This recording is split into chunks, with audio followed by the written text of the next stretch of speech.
What's going on, everybody? Welcome to part 2 of our beautiful episode where we allow Muslims to come up here and prove us wrong, but just not just us, Thaddeus and Maximus Swagamus, but Ali Dawah, who is the newest up-and-coming Christian apologist on the scene, right? So you guys are welcome to come in and tell us if there are really scientific miracles in the Quran. Thaddeus, David Wood, Maximus Swag, blah, blah. How you guys doing, man? You guys all right? Sorry. Had the door open for a couple hours, and now there are all these bugs flew in here. And that's what happens. That's what happens. I will be, just so you know, just remember, spotting quite a bit. just seek refuge, if one lands in your drink, you know what to do. Dunk that sucker. It's a scientific miracle. Oh, it has to be a specific type of one of them bugs, though. It's supposed to be a fly, isn't it? Yeah, but I mean the same reasoning would apply, wouldn't it? I mean, he didn't say that, but so you're just committing bitter right now. That's innovation. Yeah, I'm going to say it's any bug. Any bug has the disease and the cure for the disease. Right. There you go. There you go. Well, it only makes sense because otherwise the disease would make the bug sick, and the bug's not sick, so it must have the cure. I think that's perfect with our topic today because, Ali Dawah would say that would probably is complete nonsense. I mean, I would really love to ask him about certain specific things that Muhammad said and to see if he would say, that's complete nonsense. That's nonsense. Would he say that about certain things that Muhammad says? What do you guys think?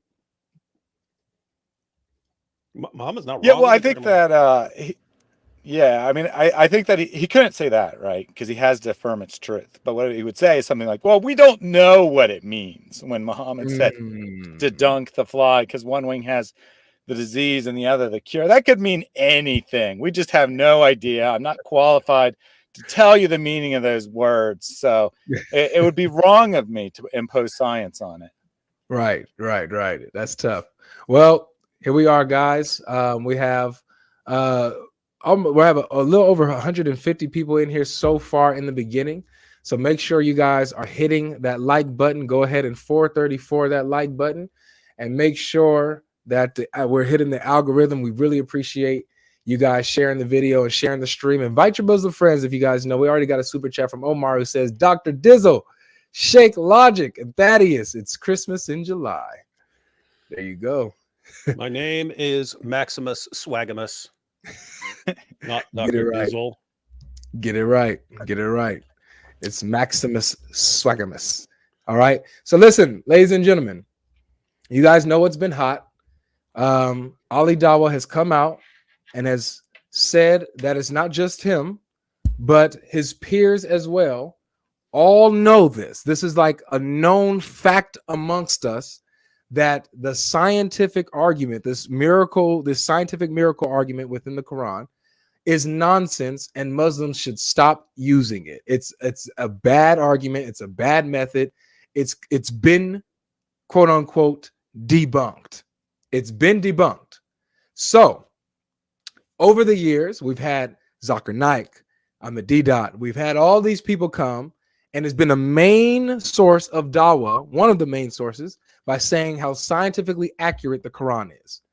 So if Ali Dawah is saying that this is false, that it's been debunked, that it's a bad argument, and that Allahu Alam, Allah knows best on these things, you guys as Muslims are invited to prove him wrong and prove us that the Quran is actually a scientific book, that it makes scientific accuracies, that it doesn't get any of it wrong, that it really does talk about the Big Bang, that it really does talk about what happens in embryology, that it really does talk about how the mountains stop the earth from shaking and things of this nature and how the earth was created before the heavens. Come and prove Ali Dawah wrong. All right. So here's the link. Here it is right here. Here's the link. And moderators, if you guys can, share this link throughout the stream. This is for the Muslims, not for the believers. So it's for the Muslims to come on up. All right. So last week, what did we deal with, guys? What's some stuff that they brought up? If I fuck my memory, the same things they heard from Zakir Naik and never once bothered to examine critically because somehow they get conditioned to just accept whatever their dawah leaders have said, even though their Dawah leaders, their Dawah champions, keep getting exposed as liars, right? It's like, guys, once you catch someone like obviously lying, what he says from then on should be under investigation. If he was joking, that's one thing. Keep in mind, I'm not just saying, if someone gets something wrong, people can get things wrong. Every human being gets things wrong. If someone was obviously lying to his followers to score cheap Dawah points, and you find him, why would you then believe the next thing he says?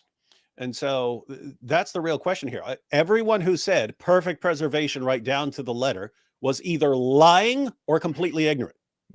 Either lying or completely ignorant. It was one of the two. Either way, whether someone was lying or completely ignorant, shouldn't be listening to that person until, if he was lying, there would need to be some confession and repentance, all that sort of thing. If he was ignorant, he would have to show that, he's since done quite a bit of research and now he knows more, something like that. But it's just amazing in the world of Dawah. It's like the Dawah guys lie. The community, the Ummah believes whatever they said. And then, a few years later, the lie is exposed. And oops, we lied about that. We were completely wrong. That was all bogus. But then the lie will persist in that community for many years to come. and then the Dawah guys will tell a new lie. And then that lie will get exposed, but the community will go on by and large believing it. And then they'll the Dawah guys will give up that lie and then tell a new lie.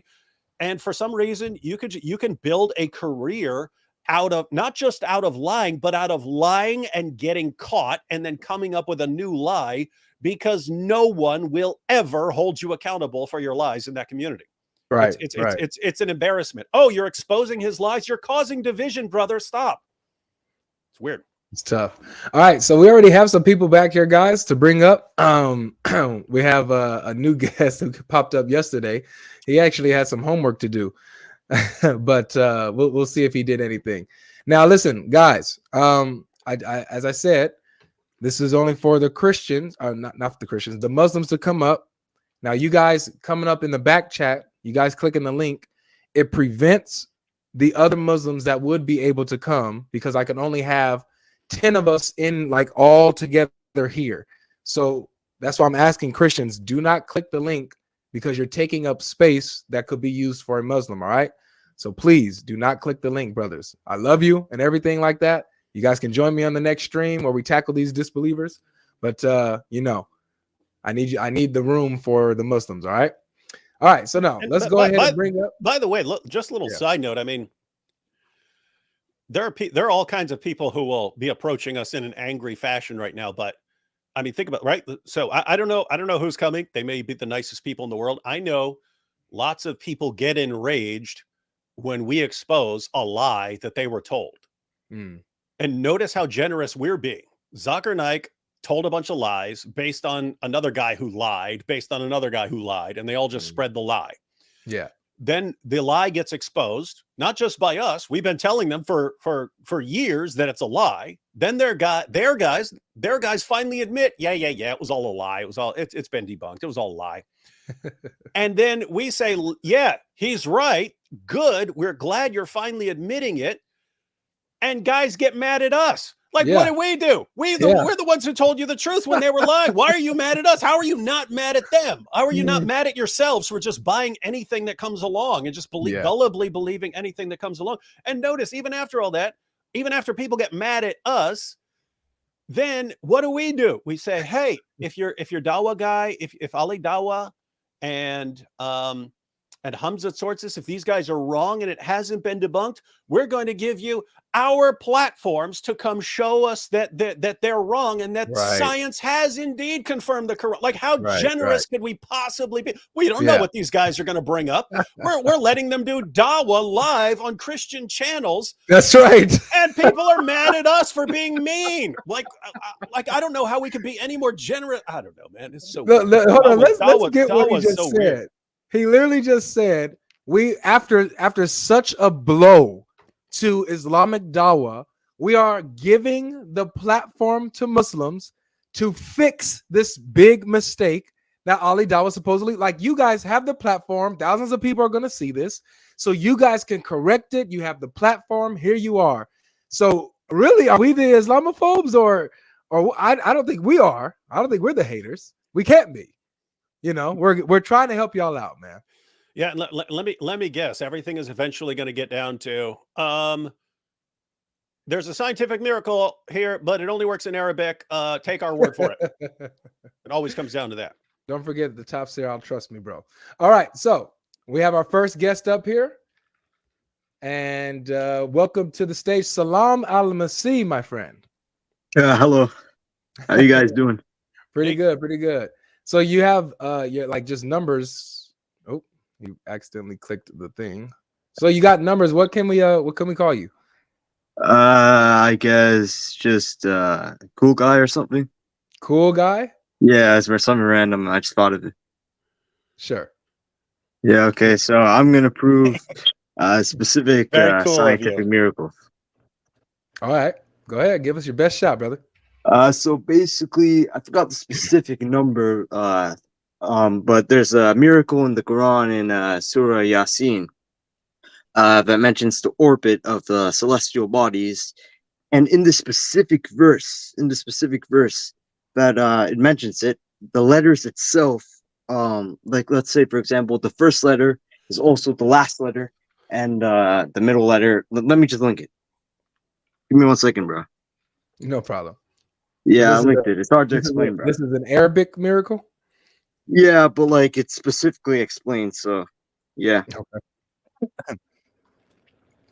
An Arabic miracle. I love it. Yeah, man.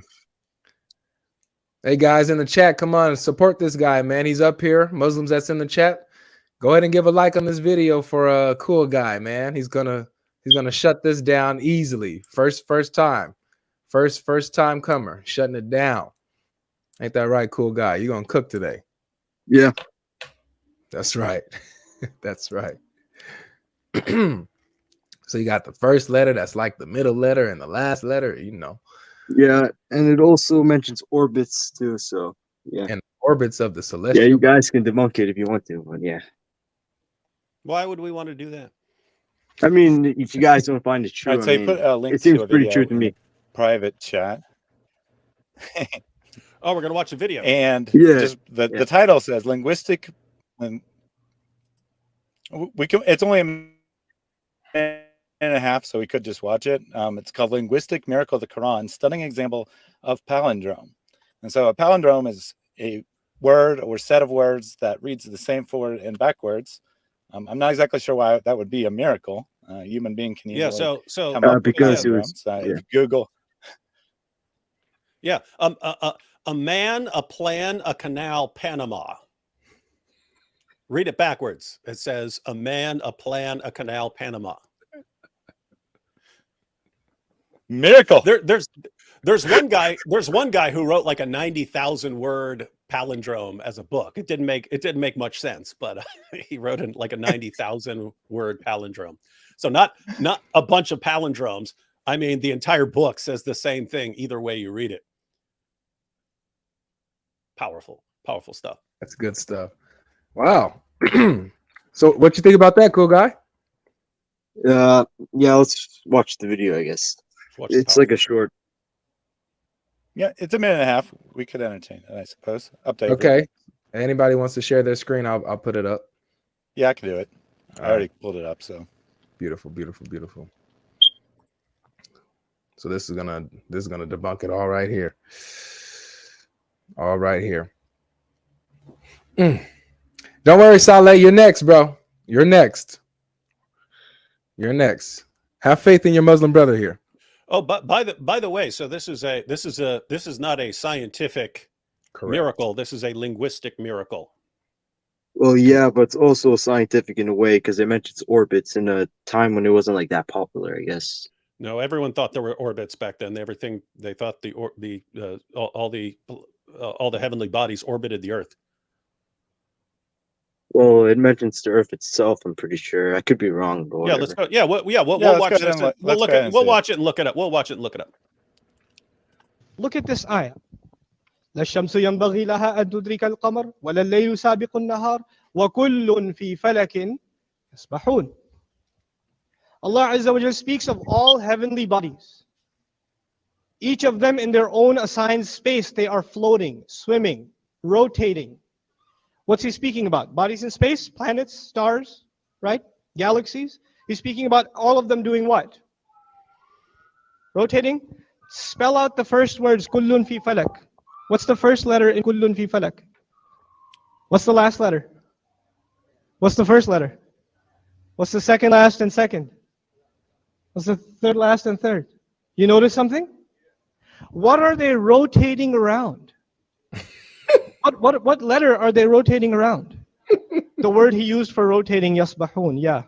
SubhanAllah. Ooh, subhanallah. How do human beings come up with that? Right. Allah Azza wa Jal speaks, and this is not written form. This is not written word. This is spoken word. Allah Azza wa Jal gave this Quran to the Messenger sallallahu alaihi wasallam so he would recite it unto the people. So he would recite it as a word. We are baffled even the way it's spelled, even the way it's written. But it was baffling, mind-boggling, stunning, really stunning in its perfected form. Okay. And so there is our circle, apparently. That was great. I'm pretty sure, I don't know precisely how many Arabic words could be used as a synonym here, but I'm guessing it's probably like 2 or 3. And one of them is a palindrome, and that somehow makes it very special, I guess. You're not convinced? No, as far as the actual verse goes, what did it say that the bodies of water were doing? Or I mean, the body, I may have accidentally given away what the planetary bodies, things that are in space, are doing. They are swimming. Do you know why an author of the 7th century might have described the planetary bodies as swimming?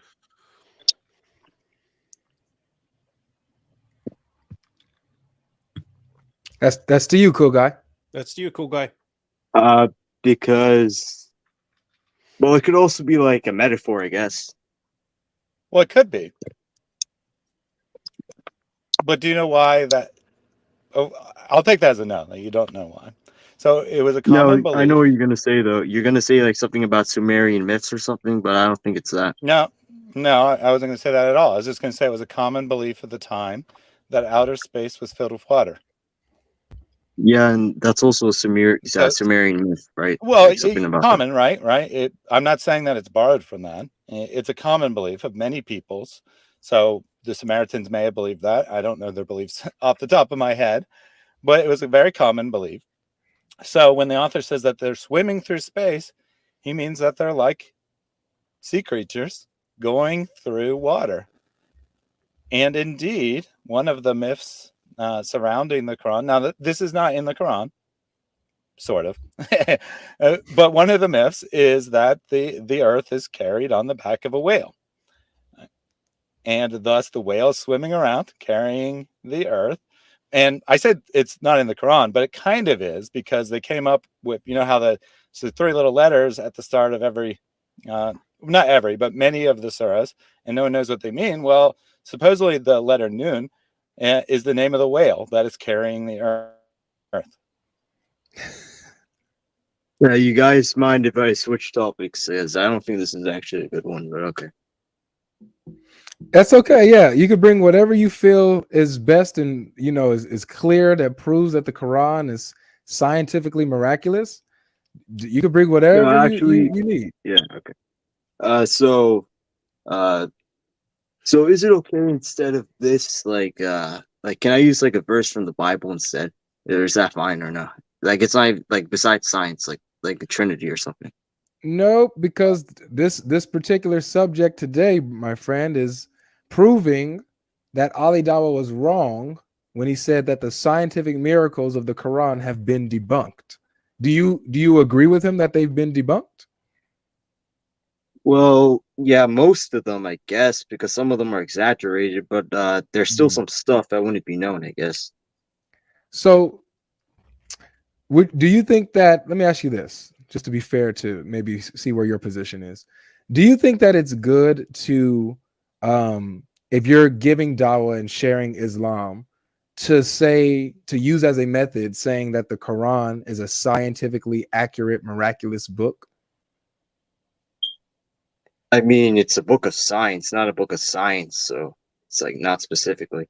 That's a bar right there. So you would say that that's not true, not necessarily a good method to use, or an honest one?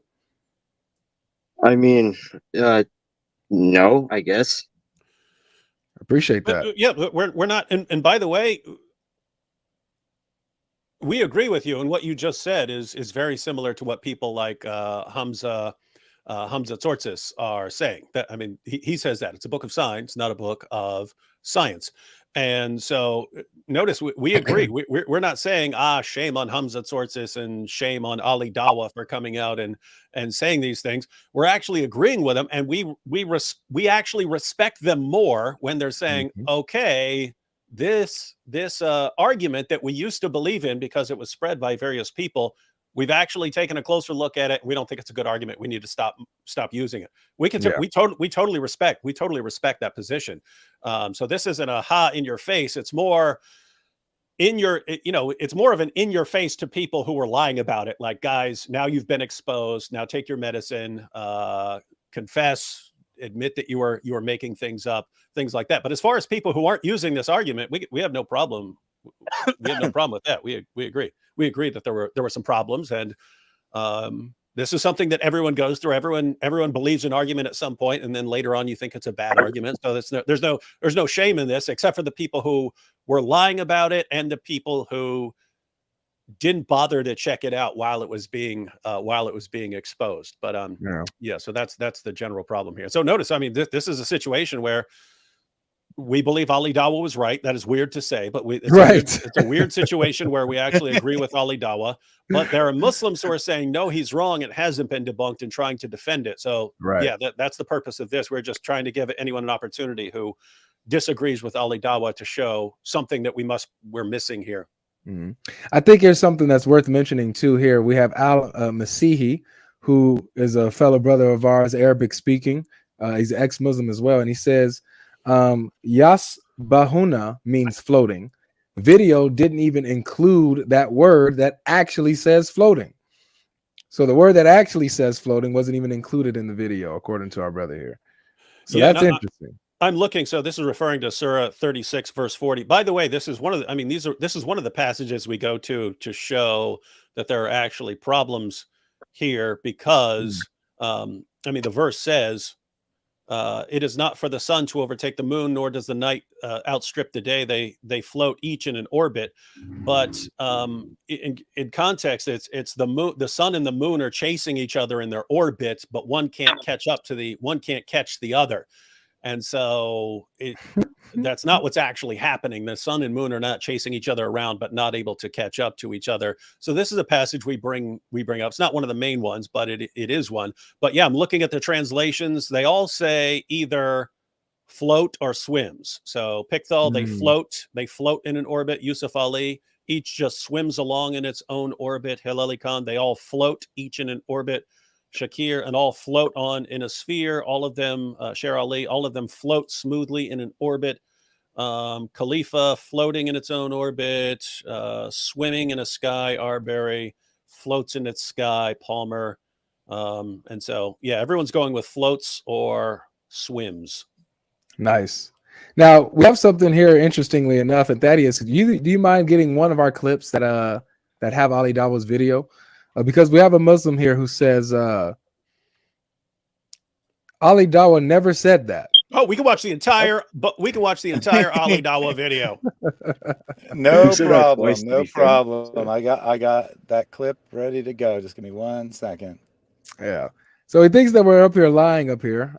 So I just want to make sure that everyone knows, those who have been under a rock, not been online and been away from their phones for the past month or so, that we're not lying here. We're not lying. So we're going to play the clip for you and show you exactly what the man himself, peace be upon him, Ali Dawah, says. All right. So we're going to get that for you really quick. And by the way, Avery, there's a reason that Muslims are saying, no, Ali Dawah never said that, because there are Muslims who are circulating the claim that when we say, hey, Ali Dawah said it's been debunked, even though he said it over and over and over again, they're circulating things saying, no, Ali Dawah never said it's been debunked. It's like, how many times does he have to say something before? Right.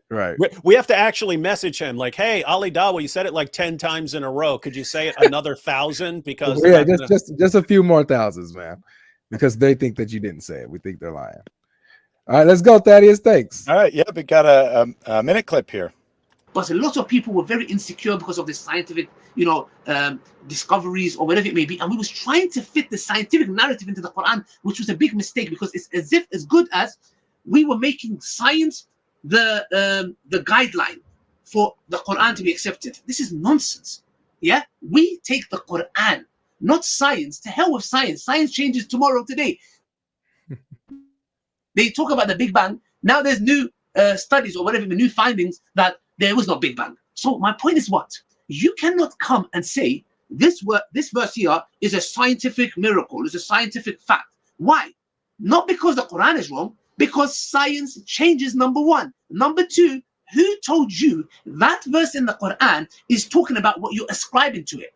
Simple as that. So that's why I repeat it one more time for my fans, those Islamophobes. The scientific arguments, scientific miracles in the Quran is debunked. And we as Muslims, guess what? It doesn't bother us to the least. Well, it might not bother him, but apparently it bothers some other people. So he clarified it there. Yeah, he said it there towards the end. But earlier in the fuller video, he said repeatedly, it's been debunked, it's been debunked, it's been debunked.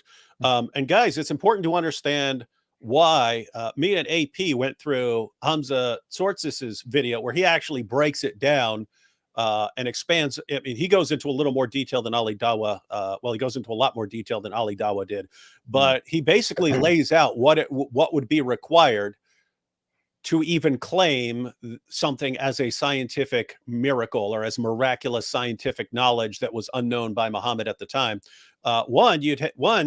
You'd have to say that the science is settled, that science actually knows something. And this is one of their objections, but I think it's one of the weakest. They say, science changes all the time, to hell with science, blah, blah, blah, blah, blah. Science is always changing. No, science does tend to hone down on certain things, and you still got to figure out the details and so on. But so in other words, we know quite a bit about the universe. We know quite a lot about biology and so on. It's not like we're going to find out tomorrow, that semen isn't involved in reproduction or something like that. We have a pretty good idea about things like that. But what they're pointing out is that you'd have to know that science is accurate on something before you start clinging to it. As Hamza Tzortzis started pointing out, what if you were in the 19th century trying to point out scientific miracles in the Quran? Well, a lot of scientific theories in the 19th century have now been discredited, and other theories are in their place. So what happens if you actually were clinging to those theories and saying you found those in the Quran? The Quran would turn out to be wrong. So that's one point. Two, they're saying you have to know what the Quran is actually saying, because a lot of these arguments go, oh, here are 37 different things this word can mean. Let's go with the one that conforms to a scientific theory. Let's ignore the verses that come before it, ignore the verses that come after it, and say, hey, there's no way Muhammad could have known this thing. How do you know that interpretation is right? Unless you have Muhammad or his companions or something explaining what it means, you don't get to just say, this is what it means. And Ali Dawah gave an example, like he was saying there are 7 ozone layers. But notice he was interpreting the Quran's claim that there are 7 heavens as 7 ozone layers. There aren't. But the point he was making is valid as of him criticizing that perspective. The Quran says 7 heavens. Why are you saying that means 7 ozone layers or something like that? Where is the Quran saying that? No, you're putting that into the Quran in order to try pretty miserably to bring that in line with modern science. So you've got that. And then on top of it all, if Muhammad happened to get something right, you'd also have to show that it wasn't known or said before Muhammad. So it wasn't known by the Greeks or the Romans or anyone else that the Muslims might have come into contact with. And what they're saying, what Hamza Tzortzis is saying, he's not saying the Quran is wrong on science or can't be trusted. It's just saying, in order to even defend the idea of a scientific miracle, you'd have to show, one, that it's actually some sort of settled science. 2, that is the meaning that the Quran, it doesn't mean anything else. It means that. And 3, you'd have to say Muhammad couldn't have known this beforehand because people didn't know it before his time. And they're saying, guys, we just don't have anything that meets those three criteria. We don't. There's nothing that meets those criteria in the Quran. So you can still believe in the Quran for other reasons. They're just saying you can't defend an actual scientific miracle here. And I love it. And we can respect that. Yeah, we can respect that. So DJ says, God bless the original Quran only Christians. Shout out DJ. And then we also got a super sticker from De Leon. Thank you. Appreciate it, guys. Appreciate it. Appreciate the support. All right. So we're going to bring someone else up who can probably help out Cool Guy a little bit and bring some more spice to the panel. Now, Saleh, when you come up, bring that good fiery energy, and we want your best argument for a scientific miracle in the Quran. Come on up, man. The show's yours. Yo, can you guys hear me? We can hear you just fine. All right, bro. 5'7", step aside, bro. I'll handle them, bro. Don't worry. I'll handle all three of them. Just step aside, bro. I got this. That's where the chest. That's where the chest thumping comes in. So first of all, listen. Just calm down. So first of all, I want to talk about Hosea 11. 9. Okay? Hosea? No. Hosea 11. 9. No. Do you know what the play fallacy is? Dude, you're running like your father when you bash him with the hammer, dude. You're running fast. Come on. Hey, they started. Did we start with insults? No, that's not an insult, dude. That's a fact. No. You said he was running and so on. That's false. That's just insults. You brought it up. So when I call your prophet a child molesting, murdering rapist, you're not going to complain because you started it, right? Let's just talk about. No. Oh, you cut him off. I was ready for an insult battle. See, guys, I don't start it. I just roll with it. Yep. But you know, he was a kid that was here yesterday, and he's supposed to bring me the verses that says that Abraham is the word of Allah, and so he's had about. What? Can I finish without you cutting me off laughing? All right. I'm sorry. Gotta be serious. Thank you. So yes. Hey, wait. Is this going to be in a footnote? It says right here. Here it is right here in this footnote. He's supposed to bring me the verse, and it's been 24 hours. That's the last. I did not allow him to say another word on my stream until he brought me the verse. So that's what he's supposed to bring me, not anything else. So and then notice, we give him the opportunity. We give him the opportunity to defend the scientific miracles. He instantly changes the subject multiple times. Instantly changes the subject. Now, guys, isn't this it? But people who are watching, do not miss stuff like this. When someone says, I have this airtight knockdown argument for my position, and you go, oh, okay, let's take a close look at it. And you go, no, let's talk about this other thing. It's like, wait a minute. You really don't believe you have any sort of good argument for that position, do you? And now if he agrees with Ali Dawah that the argument has been debunked, that's fine. Yeah, but I don't know why you'd want to come in here and distract from people who might actually want to defend the scientific miracles of the Quran. So how about this? Saleh, I'm willing to give you one last chance. This is what I'm willing to do. I'm giving you one last chance. There's people that's trying to come up. They might be Muslims. So Arabian Crusader, you're a Christian in the backstage that's holding up a spot for that could be a Muslim. I don't know if the guy's a Muslim or not. So please, I love you, brother. But watch the stream from YouTube, and so I can save room for the people here. All right. So just watch the stream from YouTube. Okay. All right. And then Jay Blake, can you tell me if you're a Muslim or not, please? Let me know, because if you are not, then please do not sit in the back. Okay, you are a Muslim. Beautiful. All right, cool. All right, so so this is what we're gonna do.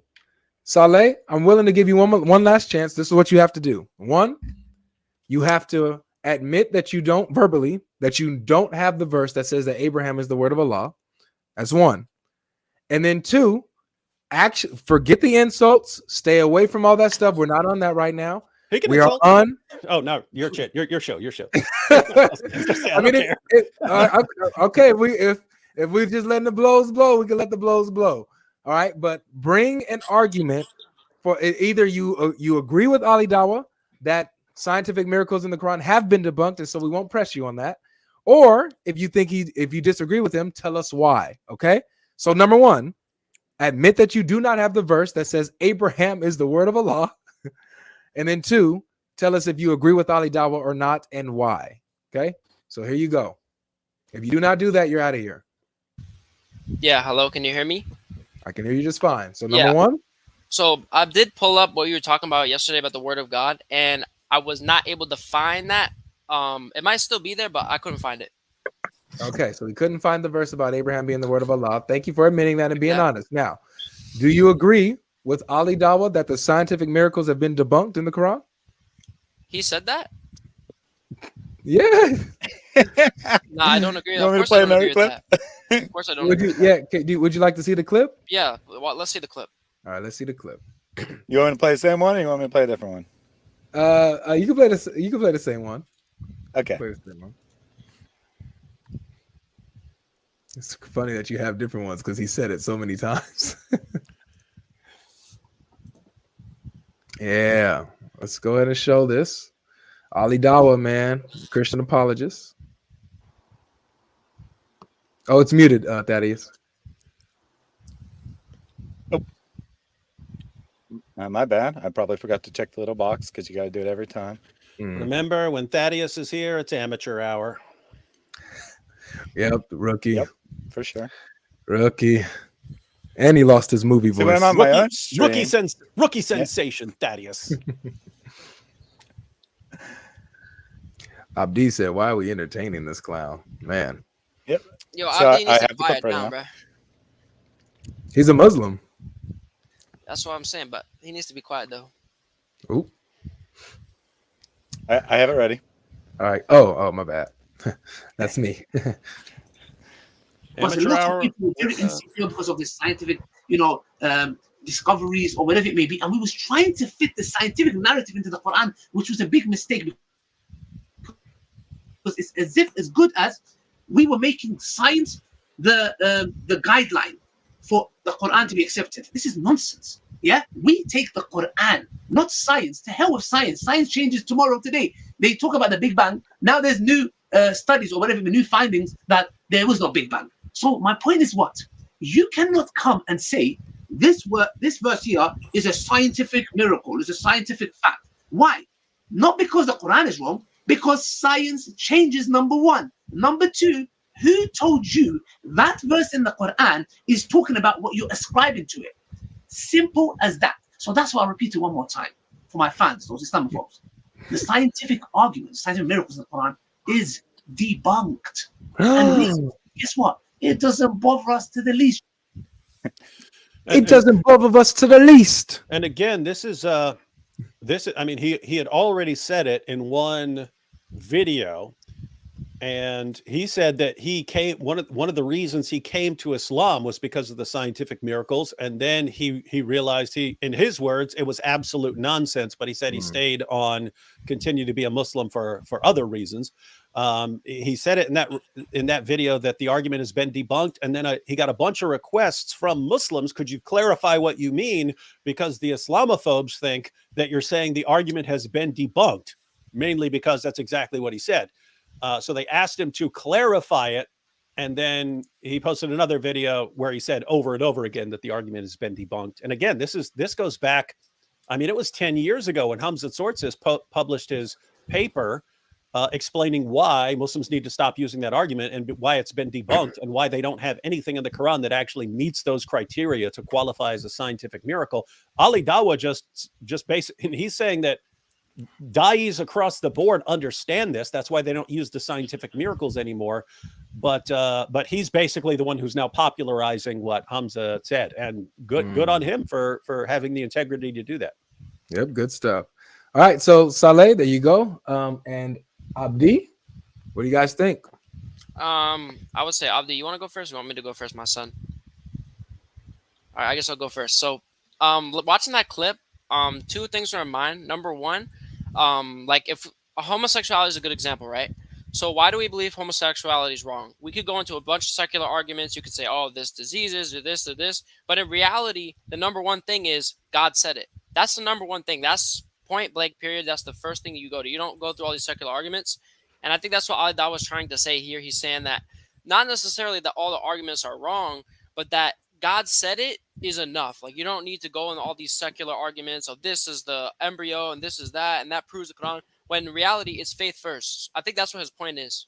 So Well, not what he was that's saying. part of his point. That's kind of off topic, though. But yeah. Yeah. I mean, it's a small part of his point that we believe the Quran above science, but he's also saying that you're misreading the Quran when you import science into it. Yeah, and to be fair to anyone who still thinks there are interesting scientific things or something in the Quran, Ali Dawah does find it. He says there are things that you could be amazed at, like the Quran saying that there's, things get darker the deeper you go in the ocean or something like that. So he says that there are amazing things like that, but he's saying as far as an argument, the argument doesn't work. And again, he kind of spells it out a little bit, saying, science can change. So why are you going to appeal to science when, 100 years from now, the scientific theory might be different? And two, unless you have Muhammad or someone else explaining what this Quran verse means, how are you saying things like the heavens refers to layers of the Earth's atmosphere or something like that? Where are you getting it from? It looks like you're putting it in there. So he is saying that he's saying two things. He's saying, one, yes, you can be amazed when the scientific, when the Quran gets something, says something interesting, but you can't use it as an argument because the arguments just aren't going to work. And so, wait, but hold on. Let me see if you're consistent on that. So the Book of Revelation, right? A lot of Baptists make claims about like Israel is this is the temple where this will happen. This person is the Antichrist, supposed Antichrist. They make a lot of claims about what Revelation is saying and what is, right? Like prophecy, etc., right? So are you saying that all of that is in the same sense that it's just speculation in the way that the scientific miracles are just speculation? You would have to actually make a good solid case. And until you, if I'm talking to a Christian, until the Christian makes a case for why this clearly means something, I'm not going to agree with the argument. In other words, same principle, Bible or Quran. Show me that you are understanding that verse correctly and that this is the fulfillment of it, or I'm not going to believe the argument. All right, that's fair. This is a little too smooth, too easy. Where's the hate? Where's the see? Avery always wants the drama, and when people just come along and have a calm conversation, he starts getting a little. We need to spice. He wants pit bulls fighting in here. We need clashes, man. We need clashes. All right. So listen, I got a question. So somebody asks, how many scientifically false statements does the Quran need to make for you guys as Muslims to reject Islam? Well, like Ali Dawah said, science is constantly changing, so it's not necessarily one thing that could be true and then it's not true. But if you could prove without a shadow of a doubt a scientific fact, then I think just one, right? I mean, one. So if we can prove without a shadow of a doubt that one of the statements that the Quran makes is actually false, then that would be enough for you to leave Islam? Yeah. Well, I think that's a fair. I would ask for the same. You would ask the same thing. All we need is one false thing from the Quran, and you guys would leave Islam. So one is the answer. That's one not true. false thing. That's just not true. Okay, so Abdi has a different take. Bro, this guy's a clown. This guy right here, he's a clown. He's not a Muslim. Wait, ask you a question. Bro, you're not a Muslim. Shut up. What do you know about Islam? Wait, let me teach you Islam. Let me teach you Islam. Everyone's sectaring every other. Listen, I'm Sheikh Uthman, you're the student. I'm Uthman, you're the student. David Wood has a history of being a deceptive liar. Look, Ali Dawah is not saying that the scientific miracles have been debunked. He's just saying that we should use it as a primary source of evidence. Okay. You're repeating my argument. You're just repeating everything. Wait. I'm just confused. How is it that David Wood is the one deceptive? We just he has made so many videos played the over the man's past clip 2 years that said it's been debunked. Yeah. So notice the people who say I'm being deceptive are the people who just watched a clip, and I mean person, are are the ones who just watched a clip of Ali Dawah, who said it multiple times, to be clear. And he said it over a course of 2 videos, and he said it a bunch of times in his second videos, debunked, debunked, debunked, debunked, debunked. And we say, hey, Ali Dawah says the argument's been debunked. They say, liar, liar, he's not saying that.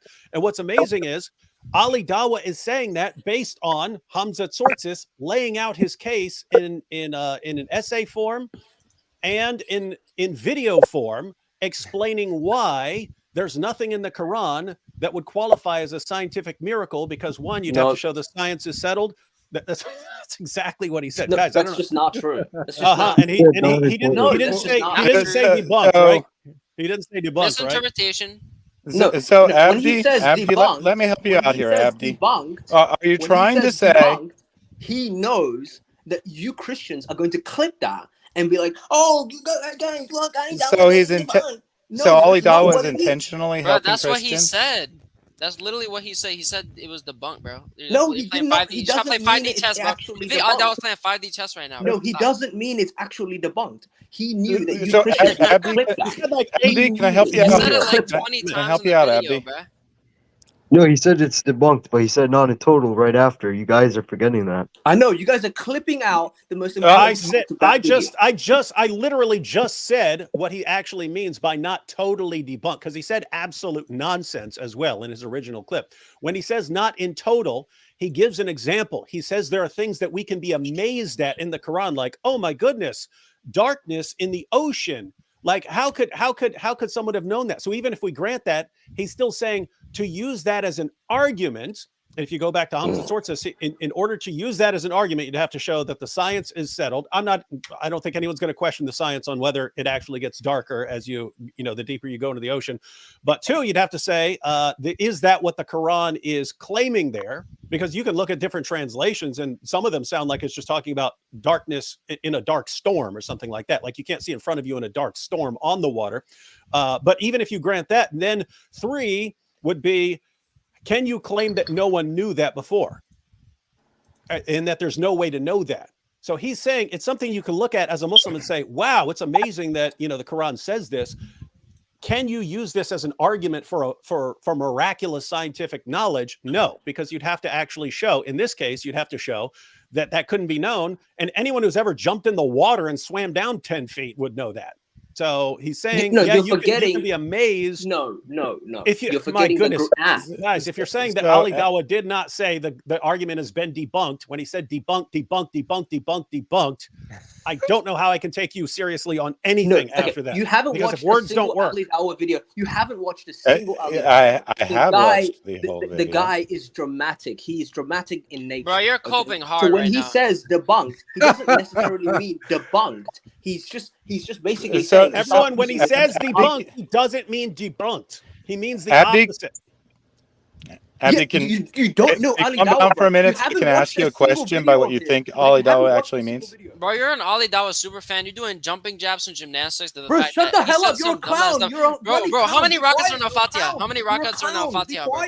Go ahead. You are a clown. How many rockets in Al-Fatiha? Go ahead. You have no idea what you're talking about. You have no idea what you're talking about. My son, listen. Don't ask me any questions. You are not a Muslim. My son, just sit down. I'm the teacher. You are not a Muslim. You are a clown. No. You are an Ali Dawah fan. You're not a Muslim. If Ali Dawah became Christian, you become Christian, dude. You just follow Ali Dawah into the pumpkin patch holding your hand, dude. You don't know Ali Dawah, bro. Okay, you are an internet Muslim, bro. You never been into a mosque. Muhammad Hijab said it. Sit down. You know what you're Muhammad talking Hijab about. said it. That's your entire thing, bro. You don't know what you're talking about. Just sit down, okay? You're a kid. Be quiet. You're copying what I'm saying, but that's great. No, you're not. I'm not even copying anything of what you're saying. You don't know what you're talking about. No, you don't know what you're talking about. He said debunked 5 million times, and you're like, oh, well, does that really mean debunked? Does that really mean debunked? All right. I love it. Why are you guys fighting each other? Dude, you're worse than him, dude. I don't know why you even invited this troll. He is a troll. We all know he's a troll.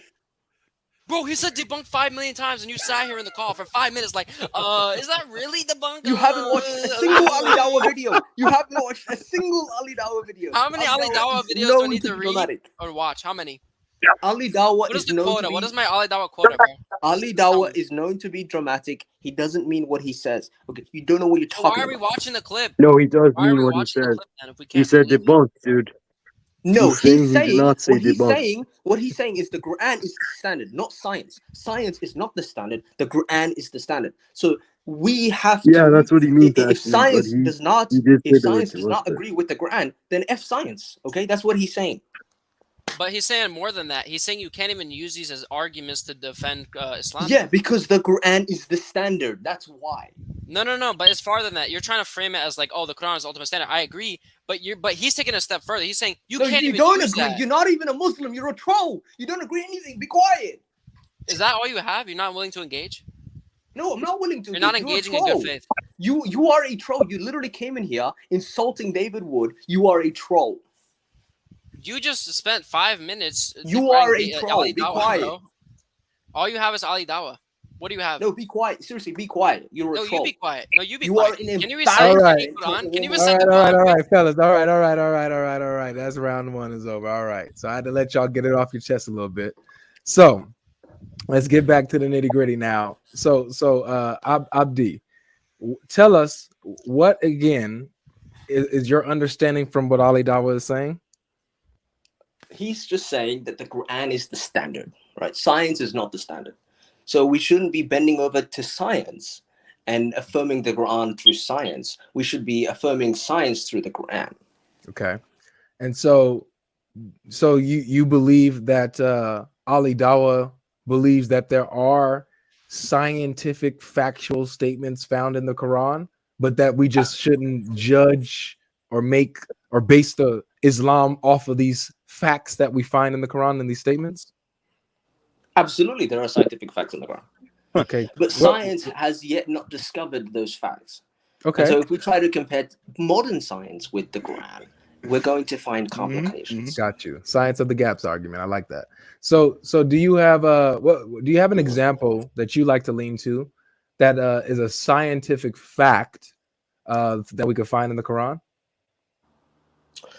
Most scientific miracles in the Quran can be proven with modern science because modern science is not there yet. Maybe in some time in the future we'll be able to. Absolutely. How do you know that it's a scientific miracle if you can't prove it scientifically?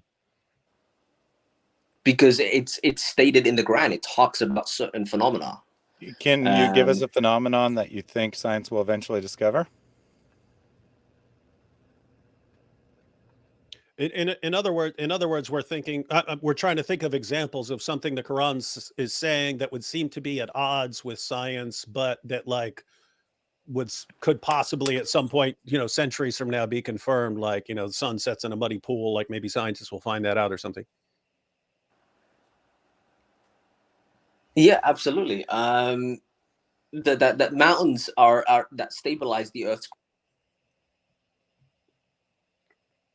Okay. Mountains stabilize the earth. They keep the earth from shaking, and this is something we will find out later on. Absolutely. Any comments? Well, I mean, that's interesting because Muslims sometimes claim that that's a current scientific miracle, that science has already supposedly discovered that. I'm glad that you're not trying to distort the science, unlike some Muslims. So I'll give you that. I will agree that is a phenomenon that could potentially be discovered. So you did meet your own criteria, but obviously you can't use it as evidence, right? Because you're just assuming that science will eventually come to it. So do you have anything that we can use as evidence today? Well, I wanted to ask him before we get there. Yeah, just really quick, just on this one. Like we know that because the verse says that the mountains are placed on the earth to keep it from shaking, right? That's what the verse says. Keep in mind this also occurred in the original 6 days of creation. So you had mountains on earth to stabilize it within the original 6 days of creation, and so the earth was there within 6 days, and so this is something that will have to eventually be confirmed by science. Yeah, David. Can I ask you a question? Is it about this topic? Well, kinda. It's about Genesis, like the creation. It's not about this topic. Yeah, we're not No, on it's, there. it still has to do with it. Our ideas about Scripture and Revelation and signs and so on are going to be different. And so if someone is saying, "Hey, look at this miraculous scientific knowledge in Genesis," totally right there would be okay. Let's see how this lines up with modern science and so on. But if someone is using a different argument, or we're evaluating a different argument, then that argument, I mean, guys, think about this. We're saying, hey, is Ali Dawah right or wrong? If he's right, then good. Everyone should acknowledge it. We can all move on. If he's wrong, then we want to give people an opportunity to show that he's wrong. Yeah. And so far we've seen a palindrome, and we've seen mountains used in verses, which definitely you could say, hey, maybe in the future they'll find something that actually lines up. But what we know now does not line up. The Quran does not line up. And so what you say is it's a potential scientific miracle if some future scientific discovery confirms it. But as of right now, does not look like it lines up with the science of our time. But you don't we're still just looking. We're still just looking for the miracle. You're not And about real quickly, I just want to point out how unlikely that would be to be discovered, because we do know what forms mountains, and it's tectonic activity, which is exactly the same thing that causes earthquakes. Exactly. So for a mountain to be formed in the kind of reaction that causes earthquakes and then also prevent earthquakes seems highly improbable to me. It would be a contradiction too. Yeah, but David Wood, do you hold the Bible to the same standard?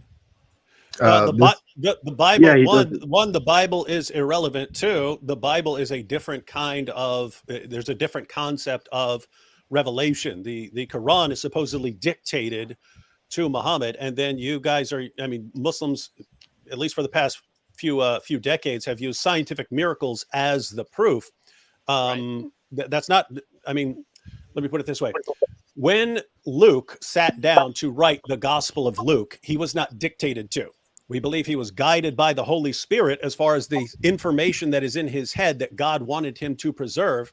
But it wouldn't make any sense for a Christian to say, Luke is going to sit down and write E equals MC squared. How would Luke know that E equals MC squared? How would he even know that? So you may find Christians who do use this, and they could go ahead and defend it. I'm not defending scientific miracles, and we have a different concept of revelations.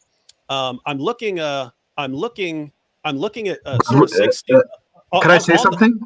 Just one second, because I just wanted to address the mountains.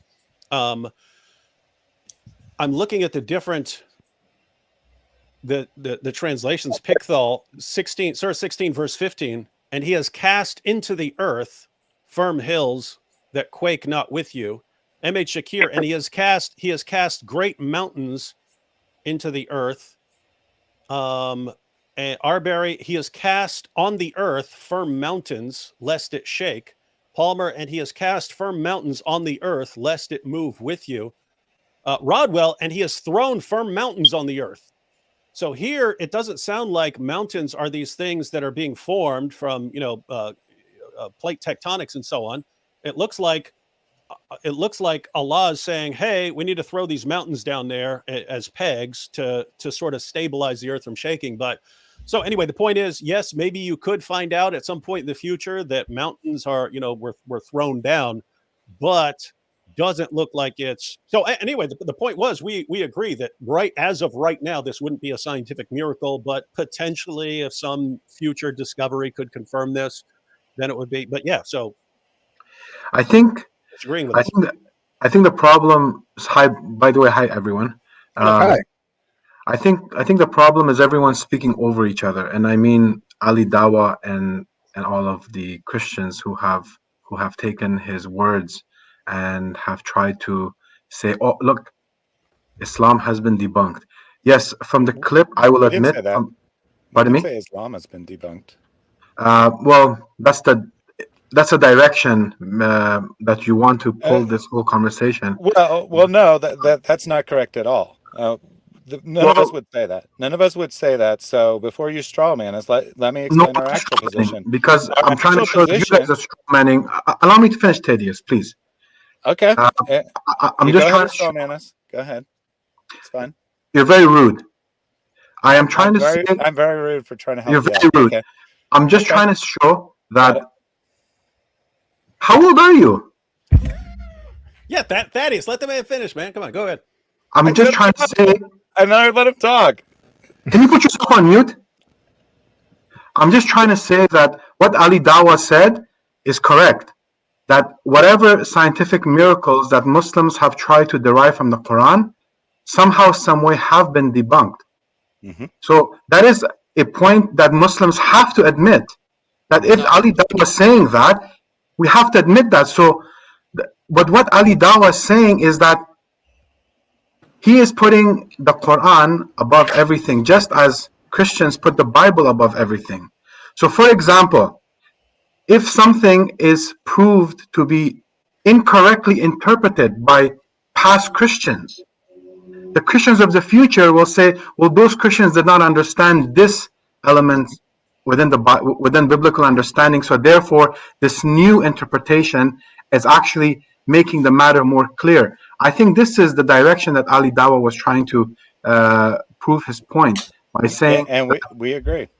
Hold on, please. And what I'm trying to say is that now, could there be elements in the Quran that could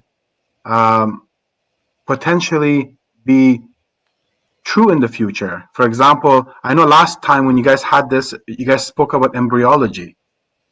And I think David tried to show that the Quran is showing that the bones are created, then the flesh comes. The word thumma is used there. But the word thumma in Arabic also means simultaneous. It doesn't necessarily mean then. So what I'm trying to say is that I think last time you guys had this conversation, one of the brothers was trying to say that the Quran is not trying to say that, that the baby is formed and this and then after certain period, this after certain period, this after certain period, this.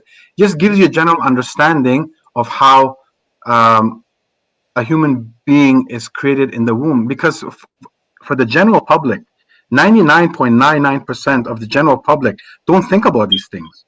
But when these things are brought in a biblical, in a holy scripture, it's canonized.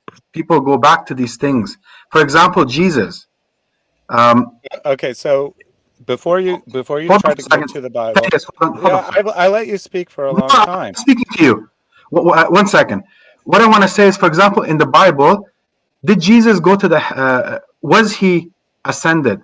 We see in Acts where Paul testifies to this. Okay, so this has nothing to do with it. This has nothing to do with the subject. Stop rambling, completely different. Stop rambling. I'm not trying to. Yeah, my friend. I don't know what Jesus's ascension has to do with. No, I just want to say that Paul was not a witness, but he got a revelation. He didn't write the Book of Acts either, so. Fine, but what I'm trying to say is that the ascension of Jesus is primarily witnessed by Paul. No, that's not remotely accurate. That is not remotely accurate or remotely on subject. So how about you let me speak now, and I tell you what I could have told you before you even insisted on going on your rant. Everything you said, we agree with. Ali Dawah is saying that this is a bad argument that shouldn't be used. He's not saying this proves Islam false. None of us are saying that it proves Islam. So what's the point? So what's the problem then? So what are you guys? Why even having this chat room? Because we're trying to tell you, Muslims disagree with Ali Dawah. Exactly.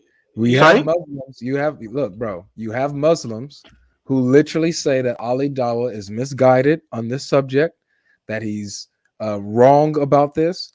And we literally had Muslims come up. They misunderstood him. Let me finish. We had Muslims come up even last week, because you said that you saw a bit of last week. The whole thing. They were okay, good. So they were literally proving the other case, that the Quran does have scientific miracles within it. So you have Muslims that disagree, and this is the platform for for those Muslims to come and show us if Ali Dawah is right or wrong. So your name is Sheikh Logic? Sorry, That's what was your correct. name, sir? Sheikh.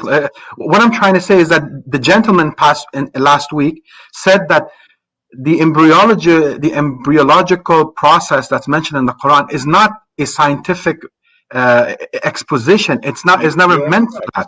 However, what the process is mentioned in the Quran is correct, and the word thumma means simultaneous also. Okay. It does not necessarily mean one after the other. Again, let me go ahead. Let me go. Yes, I would like to speak to David. Okay, yeah. Let me address that real quick. If you're just going to say thumma means simultaneous, then you don't have. It can also mean. Okay, so it says in that verse. So in Surah 22, verse 5, it says thumma thumma thumma. So it's giving you a sequence, and all of a sudden you're going to say, oh, here, even though it means then, because you need that for the sequence of embryological development. All of a sudden, here thumma means something different, even though it was then, simultaneous. This is what we're talking. This is what we're talking. Notice. Even if we agreed with you, that is a perfect example of what we're saying. So even if we toss out the hadith where Muhammad actually gives a time frame and it's 40 days is this, 40 days of that, and so on. Even if we ignore that, we just go with the Quran. It's thumma, and you need thumma to mean then in order to have the sequence for part of it. And then you're going to say thumma means simultaneous when this is what Ali Dawah was trying to say. This is what Ali Dawah was trying to say in that video that you just posted. We agree with him. I agree with him. I think if I were naturally reading this, I would interpret it as sequence. But if you're saying, hey, thumma can mean something else here, I would say, okay, but I'm just using my Arabic knowledge to say that thumma can also mean simultaneously. And this is the point you made last week, David. You said that the bones and the meat are and the flesh are created at the same time. Yeah. Those are forming at the same time. So notice what we're saying, because you and I I think we're on the same page here. I think we are. That's why I want to talk to you. Yeah. So if my point is, I mean, you can obviously interpret the Quran, and there are obviously words in the Quran that can be interpreted in different ways, and some passages you can interpret in a scientifically correct way. What we're saying is, and we agree with Ali Dawah on this, we agree with Hamza Tzortzis on this, it sounds like we agree with you on this. To say that this is miraculous scientific knowledge, you'd have to say that this is, so in other words, you'd have to say thumma here definitely means this, and it's not. You can say, well, I don't think it's wrong, or I don't think you guys can prove that it's wrong, but to say that it's miraculous knowledge, we'd have to be able to show what Allah definitely mean there. David, that's all we're saying. I think the biggest mistake that Muslims made was to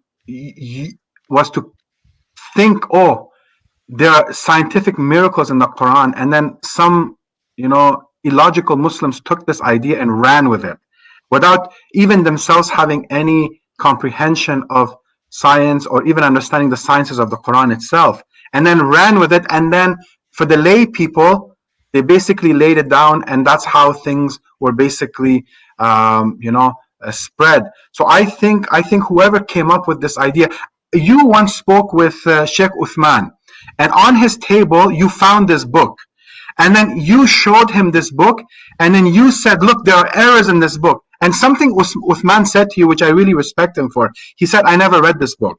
I brought this book, it was published by someone, and I've just put it there, but I didn't publish it. And I think that was the it shows a scholarship of Sheikh Uthman, that he doesn't just preach anything that Muslims say randomly, because he said to you, I didn't read this book because you were trying to show that this book had errors in it. And I think even Christian Prince has showed many errors from that booklet of scientific miracles. And I think at the end of the day, you guys are correct for basically jumping on this. And I think that going back, I think the biggest mistake Muslims have made is to basically canonize something without even understanding how science evolves, how the scientific method evolves, how scientific apparatuses evolve. Pardon me? Yeah, and let me go ahead, because I think. By the way, what's your name? So how do I address you? I can address you by the number, or. My name is Ahmed. Okay, Ahmed. And what I agree with you that people are sort of they were fed this, and then the population picks it up and they think there are these scientific miracles. And I actually, it feels weird to be saying we're agreeing with Ali Dawah and Hamza Tzortzis after doing nothing but arguing with the Dawah guys for a long period. But I actually think they're doing further damage, because if you look at the point of some of these verses, a lot of the points of the verses are something that theists in general, or Christians or Jews, could actually agree with if they weren't trying to, make a scientific miracle about it. So I agree with you. Surah 22, verse 5, it's saying, hey, guys, if you doubt the resurrection, you don't think that God could do a resurrection, think about how you're formed in the womb, right? It's saying, hey, look, I mean, you don't know how amazing this is, that God does this in the womb. Why would you doubt the resurrection when think about all the amazing stuff that's happening, in your body when you have a baby? So God can make you so that you produce babies, but you don't believe that God could raise someone from the dead. That's the point. I could look at that point and say, I could look at that and say that is a good point. But instead, it's like they're sidetracking people from the legitimate point by making everyone argue about whether there's a scientific miracle there. Sectarianism has destroyed Islam. Sectarianism has basically ripped Christianity apart.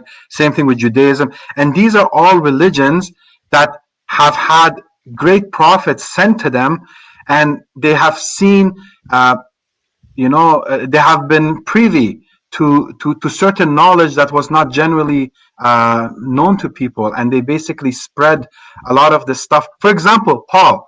Muslims don't respect Paul, but I personally, reading and understanding Paul, I have come to know that as much as he's not looked upon greatly in Islam, but when you look at the logic and the way he set up Christianity and the way the church was set up and the way he wanted certain things done, I mean, you have to admit the man was a genius. No. No. Okay, fine. That you can disagree. I'm going to tell you my perspective, and if you disagree, brother, that's not a problem. And I'm not a Christian, so don't try to say that I'm some Muslim who pretending to be some guy pretending to be Muslim. No. So we have to look at the logic that Paul has set up. Now, when you look at Islamic empires, the way their systems were set up, you can actually say, wait a minute, this you can find this in the writings of Paul. So what I'm trying to say is exactly the same thing as David.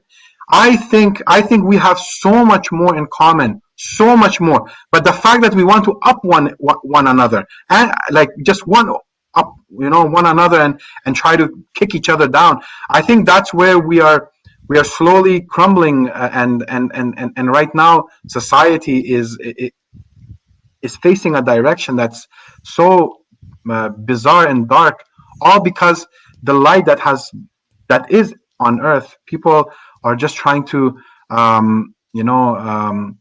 say, well, look, Islam is better than Christianity. How could Islam be better than Christianity when God says in the Quran that what is in the Quran, it is with the Christians, what is in the Quran is with the Jews?